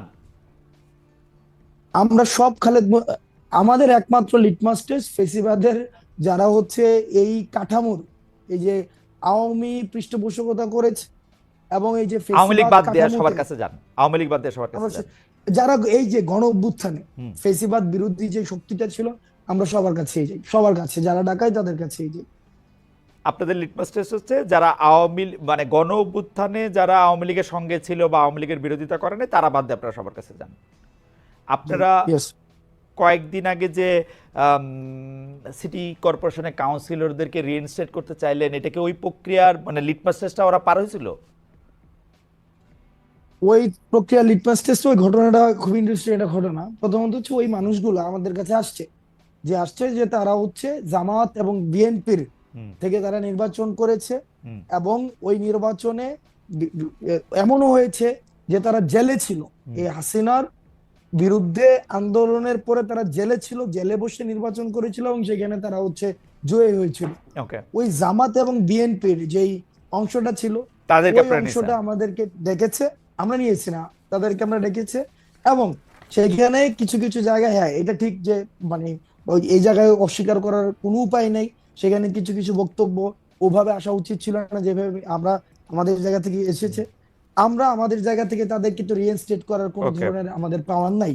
আমরা আমাদের জায়গা থেকে বলেছি যদি কমিশন করে দিয়ে কারা কারা হচ্ছে, যদি মানুষের, আমরা দেখেছি ইতিমধ্যেই একটা অসন্তুষ্টি তৈরি হয়েছে স্থানীয় শাসনে, কারণ এই প্রশাসক দিয়ে হচ্ছে স্থানীয় যে সুবিধাগুলো রয়েছে, সুযোগ সুবিধাগুলো রয়েছে, সেগুলো প্রান্তিক জনপদ পর্যন্ত পৌঁছানো যায় না। তো সুতরাং সেটাকে কিভাবে রিভিজিট করা যায়, রিভালুয়েট করা যায়, সেই প্রস্তাবনাটা আমাদের জায়গা থেকে আমরা দিতে চেষ্টা করেছি। আমি একটু দর্শকদের উদ্দেশ্যে একটু বলতে চাই যে আসলে আমাদের অনুষ্ঠানটা আমরা 1 ঘন্টা করি, কিন্তু জনাব হাসনাত আব্দুল্লাহকে যেহেতু অনেকগুলি বিষয়ে আমরা একটু জানতে চাইতেছি, and I'm requesting the producers to extend the time for another 10 or 15 minutes. If Hasnat আপনি যদি আমাদের সাথে থাকেন আর কি, আমরা একটু 10-15 মিনিট বাড়াতে চাই, কারণ অনেক দর্শক আমাদের সঙ্গে আছেন অনুষ্ঠানটা। আমি প্রতিনিয়ত, আমি খুব কম মানুষের সাথে কথা বলতে হচ্ছে ভয় পাই, এর মধ্যে আপনি একজন এখনো পর্যন্ত হচ্ছে। না না আমরা আর না না, আপনি আপনি আপনি আপনি ভয় পায় না, there are so many people like me. আমি আমি আমি আমি আমি আমি আমি শুধু কয়েকটা প্রশ্ন দিলে দ্রুত করি যে সচিবালয়ে বেশ কিছু মন্ত্রণালয়ের দপ্তরে আমরা দেখছি যে অনেক কিছু পুড়ে গেছে, সেই পুড়ে যাওয়া কাজে সংশ্লিষ্ট মন্ত্রণালয়তে ব্যাঘাত ঘটেছে। অনেকে বলেছেন, আপনাদের মধ্যে অনেকে বলেছেন যে এই আগুনের পেছনে পলাতক আওয়ামী লীগ ও তাদের দোসররা জড়িত। এই আগুন থেকে আওয়ামী লীগ আসলে কিভাবে লাভবান হতে পারে? আর দুই হচ্ছে যে আওয়ামী লীগ তো আসলে দুর্নীতি করেছে শুধু 2-3টি মন্ত্রণালয়তে না, সবগুলি জায়গাতে। এখনো তো সেখানে নথি পুড়ে নাই, সেখান থেকে আমরা কি কি জিনিস তথ্য পাচ্ছি সেটা কবে দেখতে পাবো? নাকি সেই সব জায়গার নথিগুলো পুড়ে যাবে? আজকে খুব সম্ভবত একটা, আমি আপনার টক শোতে আসার আগে আমি একটা নিউজ দেখেছি, জাস্ট হেডলাইন দেখেছি। এটা মনে হয় ইনভেস্টিগেশনের রিপোর্ট দিয়েছে, আর এই বিষয়ে আমাকে আরো জানতে হবে। না জেনে কোনো মন্তব্য করা সমীচীন হবে না। ঠিক আছে। ফেনীতে কুমিল্লায় বন্যার সময় ত্রাণ বিতরণের উদ্যোগে হাজার হাজার মানুষ সামিল হয়েছিল। এই সময় আপনারা ত্রাণের টাকা নিয়ে অনেক কথা হচ্ছিল, এগুলির অনেক রকম জবাব দিয়েছেন, কিন্তু আমরা কিন্তু দেখেছি যে শীতের সময় কম্বল দিতে এই সরকারের একজন উপদেষ্টা হেলিকপ্টারে চড়েছেন, তাতে কত টাকা ব্যয় হয়েছে সেটি নিয়ে অনেক কথা হয়েছে। এই বিষয়গুলো আসলে আপনারা নিজেদের মধ্যে কি আলোচনা করেন যে মানে এটি আসলে কিভাবে, কি ব্যাখ্যাটা কি আসলে, কেন হেলিকপ্টারে করে যেতে হবে, মানে উনি গিয়া কম্বল দিলে কি হবে, না দিলে কি হবে, মানে বিষয়টা কি আসলে? আচ্ছা, দুইটা প্রসঙ্গ এসেছে। প্রথম প্রসঙ্গ হচ্ছে ত্রাণের বিষয়টা আমরা স্পষ্ট করেছি আমাদের জায়গা থেকে, এবং আপনি ত্রাণের যে রিপোর্টটা আপনার কাছে যদি না থাকে আমি সেটা পাঠিয়ে দেবো, যেটা অডিট ফার্ম থেকে সেটা করা হয়েছে। অডিট ফার্ম দিয়ে সেটাকে কি বলে, সেটাকে ওই যে অডিট করানো হয়েছে। সেখানে কিন্তু প্রথম পেজে হচ্ছে আমাদের ভুলগুলো লেখা হয়েছে। সেখানে খুব সম্ভবত 12 লক্ষ বা 13 লক্ষ টাকার, আমি যদি ভুল না করে থাকি, বলা হয়েছে এটা রিসিপ্ট নাই, মানে এই টাকাটা যে খরচ হয়েছে এটা রিসিপ্ট পাওয়া যায়নি। আর বাকি যে পুরো টাকা ছিল সেটা প্রত্যেকটা খাতওয়ারি রিসিপ্টের সাথে খরচ হয়েছে। এবং বাকি যে টাকাটা ছিল, আমি মানে এক্সাক্ট আমার ফিগার গুলো মনে নেই, সেটা কিন্তু হচ্ছে আমরা হচ্ছে গভর্নমেন্ট তহবিলে হচ্ছে আমরা হস্তান্তর করেছি। এবার দেখেন, যদি এখান থেকে অর্থ তছরূপ হতোই তাহলে প্রথম পেজে লেখা হইতো না যে এখানে 12 লক্ষ টাকা রিসিপ্ট নাই। তো সেই জায়গাতে অর্থাৎ রিসিপ্ট ছাড়া 12 লক্ষ টাকা খরচ হয়েছে এবং প্রত্যেকটা টাকার হিসাব আমরা হচ্ছে জনগণের কাছে দিয়েছি। আমরা মুভ ফরওয়ার্ড করি যে এই যে ধরেন দ্বিতীয় যে বলা প্রসঙ্গ, হইতেছে যে হেলিকপ্টারে করে কম্বল দেওয়া, এই হেলিকপ্টার যে প্রসঙ্গ, এক্ষেত্রে দুইটা বিষয় আসতে পারে। সে যে একদিনে যতগুলো উপজেলা ছিল, উত্তর এই যে নীলফামারী, তারপর হচ্ছে পঞ্চগড়, আরো অনেকগুলো উপজেলা ছিল, মানে অনেকগুলো জেলার উপজেলা ছিল, সেখানে ভিজিট করেছে। দুইটা প্রশ্ন, হেলিকপ্টার দিয়ে হয়তো আসিফ এই ক্ষেত্রে কি বলবেন সেটা আসিফ বক্তব্য হয়তো দিয়েছেন, কিন্তু আমি আমার জায়গা থেকে যেটা বলতে চাই, প্রচুর পরিমাণ যেহেতু গণ অভ্যুত্থান পরবর্তী, আমরা যেটা বলতে চাই আসলে মানুষের দুইটা বিষয় আছে। এক হচ্ছে তাদের আমাদের প্রতি যে পরিমাণ প্রত্যাশা আছে, এই প্রত্যাশা এবং প্রাপ্তির মধ্যে একটা ব্যবধান, অথবা যে আশা পূরণ হয়েছে সেটা নিয়ে আসলে মানুষ কথা বলতে চায়, মানুষ ফিল করতে চায়, মানুষ কানেক্ট হইতে চায়। সেই জায়গায় হয়তো সে মানুষগুলোর কাছে ছুটে গিয়েছে। এবং আরেকটা বিষয় যে শুধুমাত্র কম্বল দেওয়ার জন্য সে উত্তরবঙ্গে গিয়েছে, এই বিষয়টি সত্য না, এটি অসত্য। কম্বল এটা হচ্ছে একটা উপলক্ষ্য ছিল, এটি ছাড়াও বিভিন্ন উন্নয়নমূলক কাজ এবং এই যে মানুষকে শুনতে যাওয়া, মানুষের কাছাকাছি যাওয়া, মানুষের কাছে পৌঁছানো। এই কম্বল কি হাসান, আপনি কি খোঁজ নিয়েছেন যে এই কম্বল তো সরকারি ত্রাণ থেকে গিয়েছে, মানে সরকারি টাকা থেকে কম্বল দেওয়া হয়েছে, তাই তো?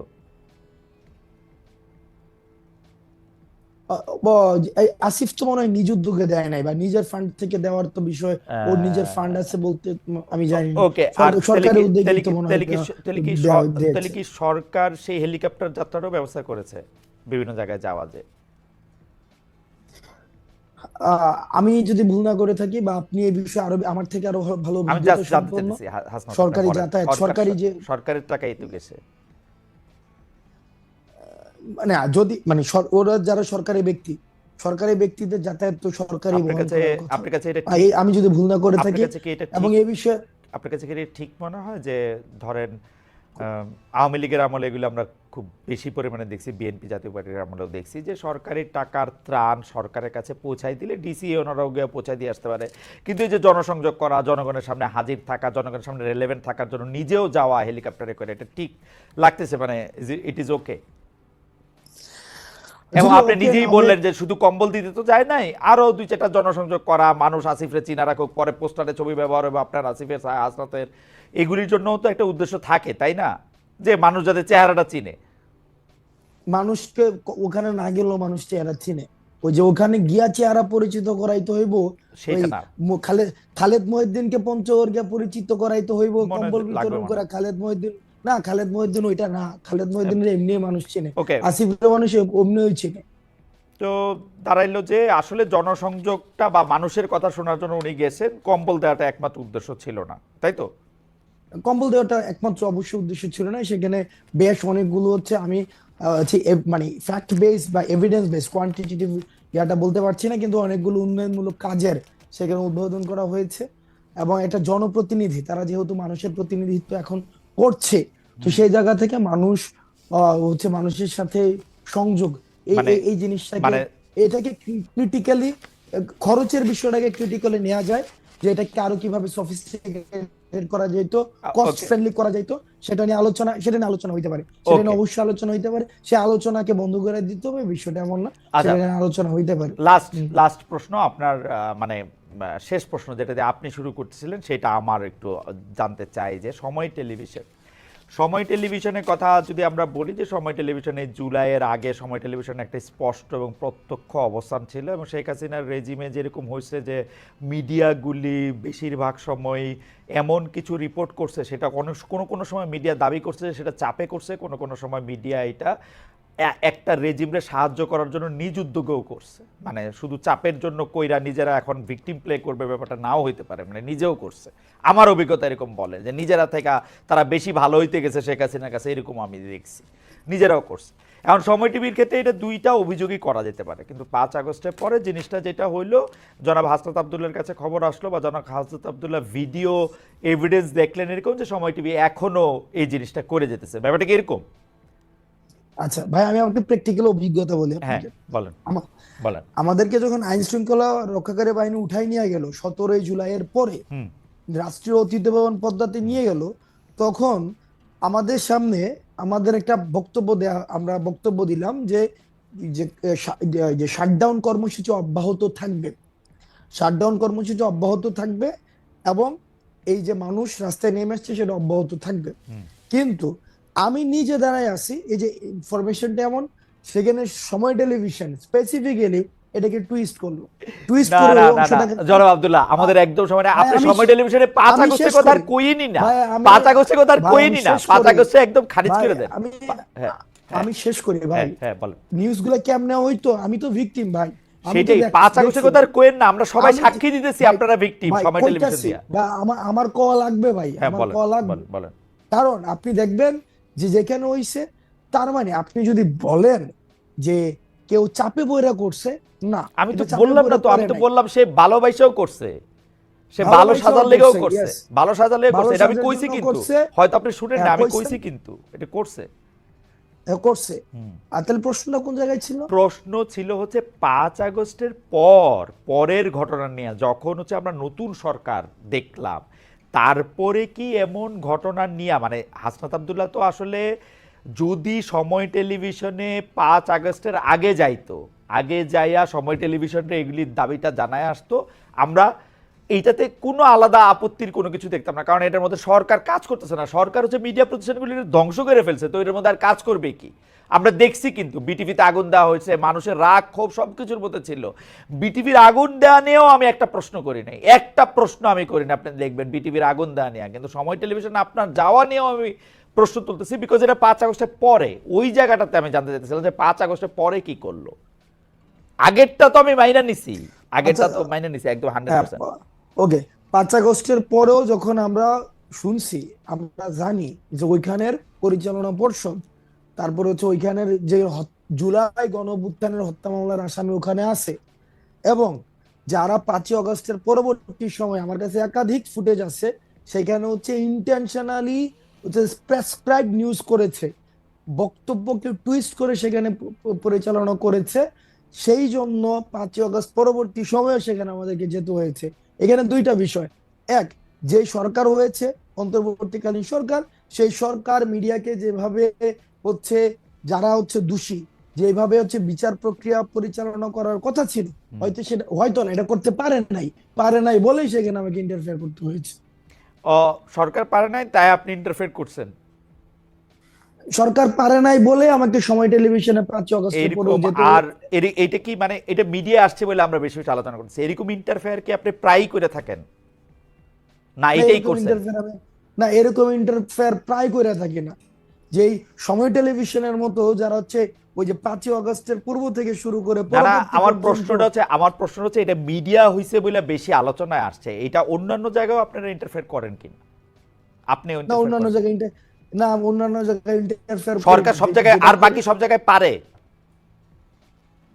যেটা আমার কাছে মনে হয়, যেটা আমি ব্যক্তিগত জায়গা থেকে মনে করি বা যেটা দেখি যে আমি আমার জায়গা থেকে মানে করতে পারবো, অ্যাপ্রোচ করতে পারবো, সেই জায়গায় আমি অ্যাপ্রোচ করি।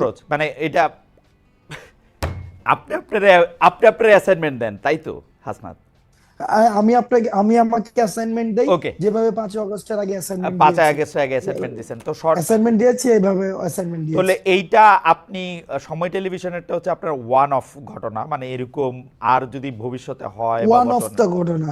ওয়ান অফ ঘটনা মিডিয়ার ক্ষেত্রে অন্যান্য জায়গায় আপনার যেটা মনে হয় যে আপনি যাবেন সেটা তোমাদের আপনি যান তাই তো? ভাই এটা সহজ কথা কই, বাংলাদেশ প্রশ্নে বাংলাদেশের পক্ষে এবং ফেসিবাদের বিপক্ষে ওই সুশীলতা আমরা দেখাইতে পারবো। ও এক্স্যাক্টলি এই আমরা নাই। সুশীলতা জিনিসটা কি? এই সুশীলতা জিনিসটা কি? সুশীলতার বিপরীতটা কি? আপনি সুশীলতা দেখাতে পারবেন না, কি দেখাতে পারবেন? মাস্তানি? এই সুশীলতা দেখাই না, মাস্তানিও আমরা দেখাবো না। সুশীলতার মাস্তানি মাঝখানে কি?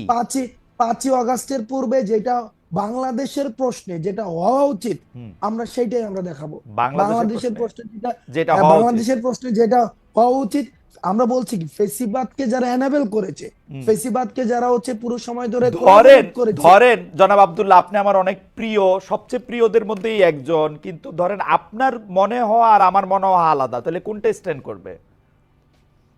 বুঝি নাই ভাই। ধরেন আপনার মনে হওয়া আর আমার মনে হওয়া আলাদা, তাহলে কোনটা স্ট্যান্ড করবে? মনে হওয়া দিয়ে তো হবে না ভাই, ন্যায্যতা তো একটা বিষয় আছে। আচ্ছা মনে করেন ন্যায্যতার দিক দিয়ে কে এটার ন্যায্য ঘোষণা করবে? হাসান আব্দুল্লাহ নাকি ধরেন অন্য যে কেউ? আপনি তো এখন আমি কইলে এটা একটা কেন? ওকে তাই ওকে ভাই, তাহলে একটা ভোট হোক। এক্স্যাক্টলি, তাহলে এটা ভোট হলে লোকজন কি বলে সেটা বোঝা ছিল কি ছিল না। হ্যাঁ জি ওকে, হ্যাঁ ঠিক আছে। কি ভোট হবে? কি ভোট হবে? যে সময় টেলিভিশনে আমার যাওয়াটা এটা কি ন্যায্য না অন্যায্য? না, কিন্তু আপনি নিজেই তো বলছেন সময় টেলিভিশনে যাওয়া আপনার ঠিক হয় নাই, এখন আপনি ভোট চান আরেকটা। না, সময় টেলিভিশনে আপনি যে পরবর্তীতে কিছু স্ট্যান্ডার্ড দাঁড় করাইছেন, যে হচ্ছে ভাই সময় টেলিভিশনে যে আমার নামে এই 5 জনকে বাদ দিয়ে দিল, 10 জনের একটা লিস্ট ধরাই দিয়ে আসছি, তারপর হচ্ছে ওই 5 জন, এই পুরা প্রক্রিয়াটা আমার ভুল ছিল। আমি সময় টেলিভিশনে যাওয়াটা ভুল ছিল না?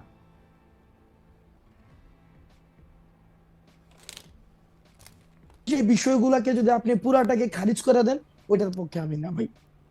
আমি আপনার শেষ কথাটা শুনতে পাই নাই, দর্শকরা হয়তো শুনতে পায় না, আবার কি একটু বলবেন? মানে সময় টেলিভিশনে যাওয়াটা ঠিক ছিল বলে আপনি মনে করতেছেন? ভাই সময় টেলিভিশনের যদি ওই 5 জনকে, আমি তো চাকরিচ্যুতের কথা আমি নিজে বলি নাই, চাকরিচ্যুতি বাদ দেন, আমি বলছি চাকরিচ্যুতি বাদ দেন, সময় টেলিভিশনে যাওয়াটা ঠিক ছিল? আমি প্রথম থেকে শুরু করে এবং শেষ পর্যন্ত আমি ওই জায়গাটায় বলেছি যে এই যে চাকরিচ্যুতির যে প্রক্রিয়াটা, এই প্রক্রিয়াটা ঠিক হয়নি। আপনার যাওয়াটা ঠিক ছিল? আপনার যাওয়াটা ঠিক ছিল, কিন্তু হ্যাঁ আমার জায়গা থেকে আমি কনসার্ন জানাই দিই ভাই, কারণ ভাই আমরা ভাই অবশ্যই এটা নিয়ে হাসান সাহেবের সাথে আপনি কথা বলতে পারেন, আমি তো ওপেন চ্যালেঞ্জ দিয়েছি, কথা বলতে পারেন, এবং সেখানে আমি ওপেন চ্যালেঞ্জ দিয়েছি। পরবর্তী আমরা নেগোশিয়েট করতে চাইছি। এত চ্যালেঞ্জ দেন না হাসনাত, এত চ্যালেঞ্জ দিলে জানি কেমন লাগে। চ্যালেঞ্জ দেন না ভাই, চ্যালেঞ্জ দিয়েন না, মানে এক একজন আমরা এই কারণে দেই ভাই, কারণ এই কারণে দিতে পারি ভাই, আপনি জাস্ট চিন্তা করেন, আপনি দুইটা ইমেজ চিন্তা করেন, দুইটা সিনারিও চিন্তা করেন, যে আমরা ধইরা নিচ্ছি, আপনি একটু আগে বলেছেন হাসিনার ইতিহাস অতীত, ধইরা নিচ্ছি for the sake of argument. Hasina আসলো, খালেদ মহিউদ্দিনের কিছু হবে না, কার কি হয়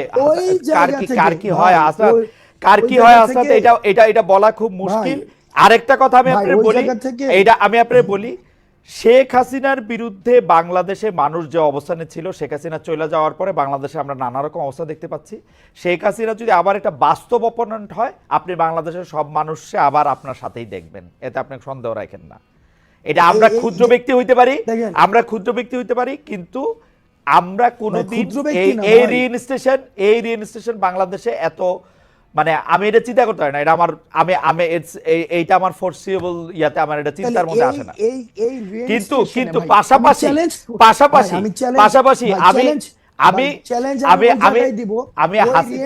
আমি হাসিনা চলে গেছে, যারা ফেসিলিটেট করতে চাইবে, ওই রিইনস্টেশনকে যারা ফেসিলিটেট করতে চাইবে বা ফেসিলিটেট করার কোন ধরনের প্রয়াস চালাবে, সেই জায়গায় আমরা চ্যালেঞ্জ জানাবো, এবং এটা স্পষ্ট। কিন্তু হাসনাত, আমি হাসিনার মতো এরকম কাউরে চাই না যে সে একই সাথে নেতা, কাজী, প্রধান, ডাক্তার, এরকম সব দায়িত্ব নিজেকে ওই অ্যাসাইনমেন্ট দিবে শেখ হাসিনার মতো করে। আমি দিয়েছি, আমি ওটা দিয়েছি, ওটা আমি করেছি কারণ আমি এটা ভালো মনে করেছি, এটা না হোক, এটাও চাইবো আর কি। হাসনাত, আমার কিছু বলার নাই, আপনার যদি কিছু বলার থাকে।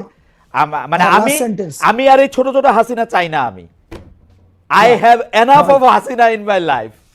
ভাই আমরাও ছোট ছোট হাসিনা চাই না ভাই, হইও না আর কি, হইও না। লাস্ট সেন্টেন্স আমি অনেকক্ষণ ধরে কথা বলেছি। লাস্ট সেন্টেন্স সেটা হচ্ছে যে ভাই, আমরাও চাই না সবকিছুকে সেন্ট্রালাইজড হয়ে যাক। আমরা চাই প্রতিষ্ঠানগুলো ফাংশন করুক, হাসনাতকে যেন আর সময় টেলিভিশনে না যাইতে হয়, আমরা ওইটা চাই। হাসনাত যেন হচ্ছে কোনো একটা ঝামেলা হইলে সেখানে হচ্ছে হাসনাতকে কেন যাইতে হবে ভাই, কারণ ওইখানে ওই যে প্রতিষ্ঠানটা ফাংশন করতেছে না, কারণ প্রতিষ্ঠানগুলো কেমন ভাবে করে দিয়ে গেছে যেখানে কোনো প্রতিষ্ঠানই ফাংশন করতেছে না। আমরা খুব করে চাই যে প্রতিষ্ঠানগুলো এনাবল হোক, একটা স্টেট একটা বিল্ডিং হোক, একটা ন্যাশন একটা বিল্ডিং হোক ভাই, যেন আর কোনো খালেদ মহিউদ্দিনের দেশ ছেড়ে চলে না যেতে হয়, আর খালেদ মহিউদ্দিন যেন দেশে বসেই ক্ষমতাকে প্রশ্ন করতে পারে, খালেদ মহিউদ্দিন যেন এই চিন্তা না করে। আপনার প্রশ্ন করতে আমি দেশে আসবো শিগগিরই। ধন্যবাদ প্রিয় দর্শকবিন্দু, আমাদের ফুল ভিডিওটি দেখার জন্য আপনাকে জানাই অসংখ্য ধন্যবাদ। তো বন্ধুরা, মূলত এই সমন্বয়ক সার্জিস আলম ও হাসনাত আব্দুল্লাহ র্যাবের হাতে গ্রেপ্তার হয়নি, এটা ছিল মূলত একটি ফেক ভিডিও, এটা একটা ছিল গুজব। কেউ গুজবে কান দেবেন না এবং সম্পূর্ণ ভিডিওটি আপনারা দেখার চেষ্টা করবেন। যাই হোক বন্ধুরা, আজকের ভিডিওতে আমার নিজস্ব কোনো কথা বলা হয়নি, যা কিছু দেখলেন, যা কিছু শুনলেন, সব কিছুই সোশ্যাল মিডিয়া থেকে সংগ্রহ করে নিয়ে আপনাদেরকে দেখানো হয়েছে। এখানে আমার নিজস্ব কোনো মন্তব্য করা হয়নি। এমন নিত্য নতুন আপডেট খবর সবার আগে পেতে চাইলে এখনই আমাদের এই পিচ্চি সাকিব ইউটিউব চ্যানেলটি সাবস্ক্রাইব করুন। ধন্যবাদ।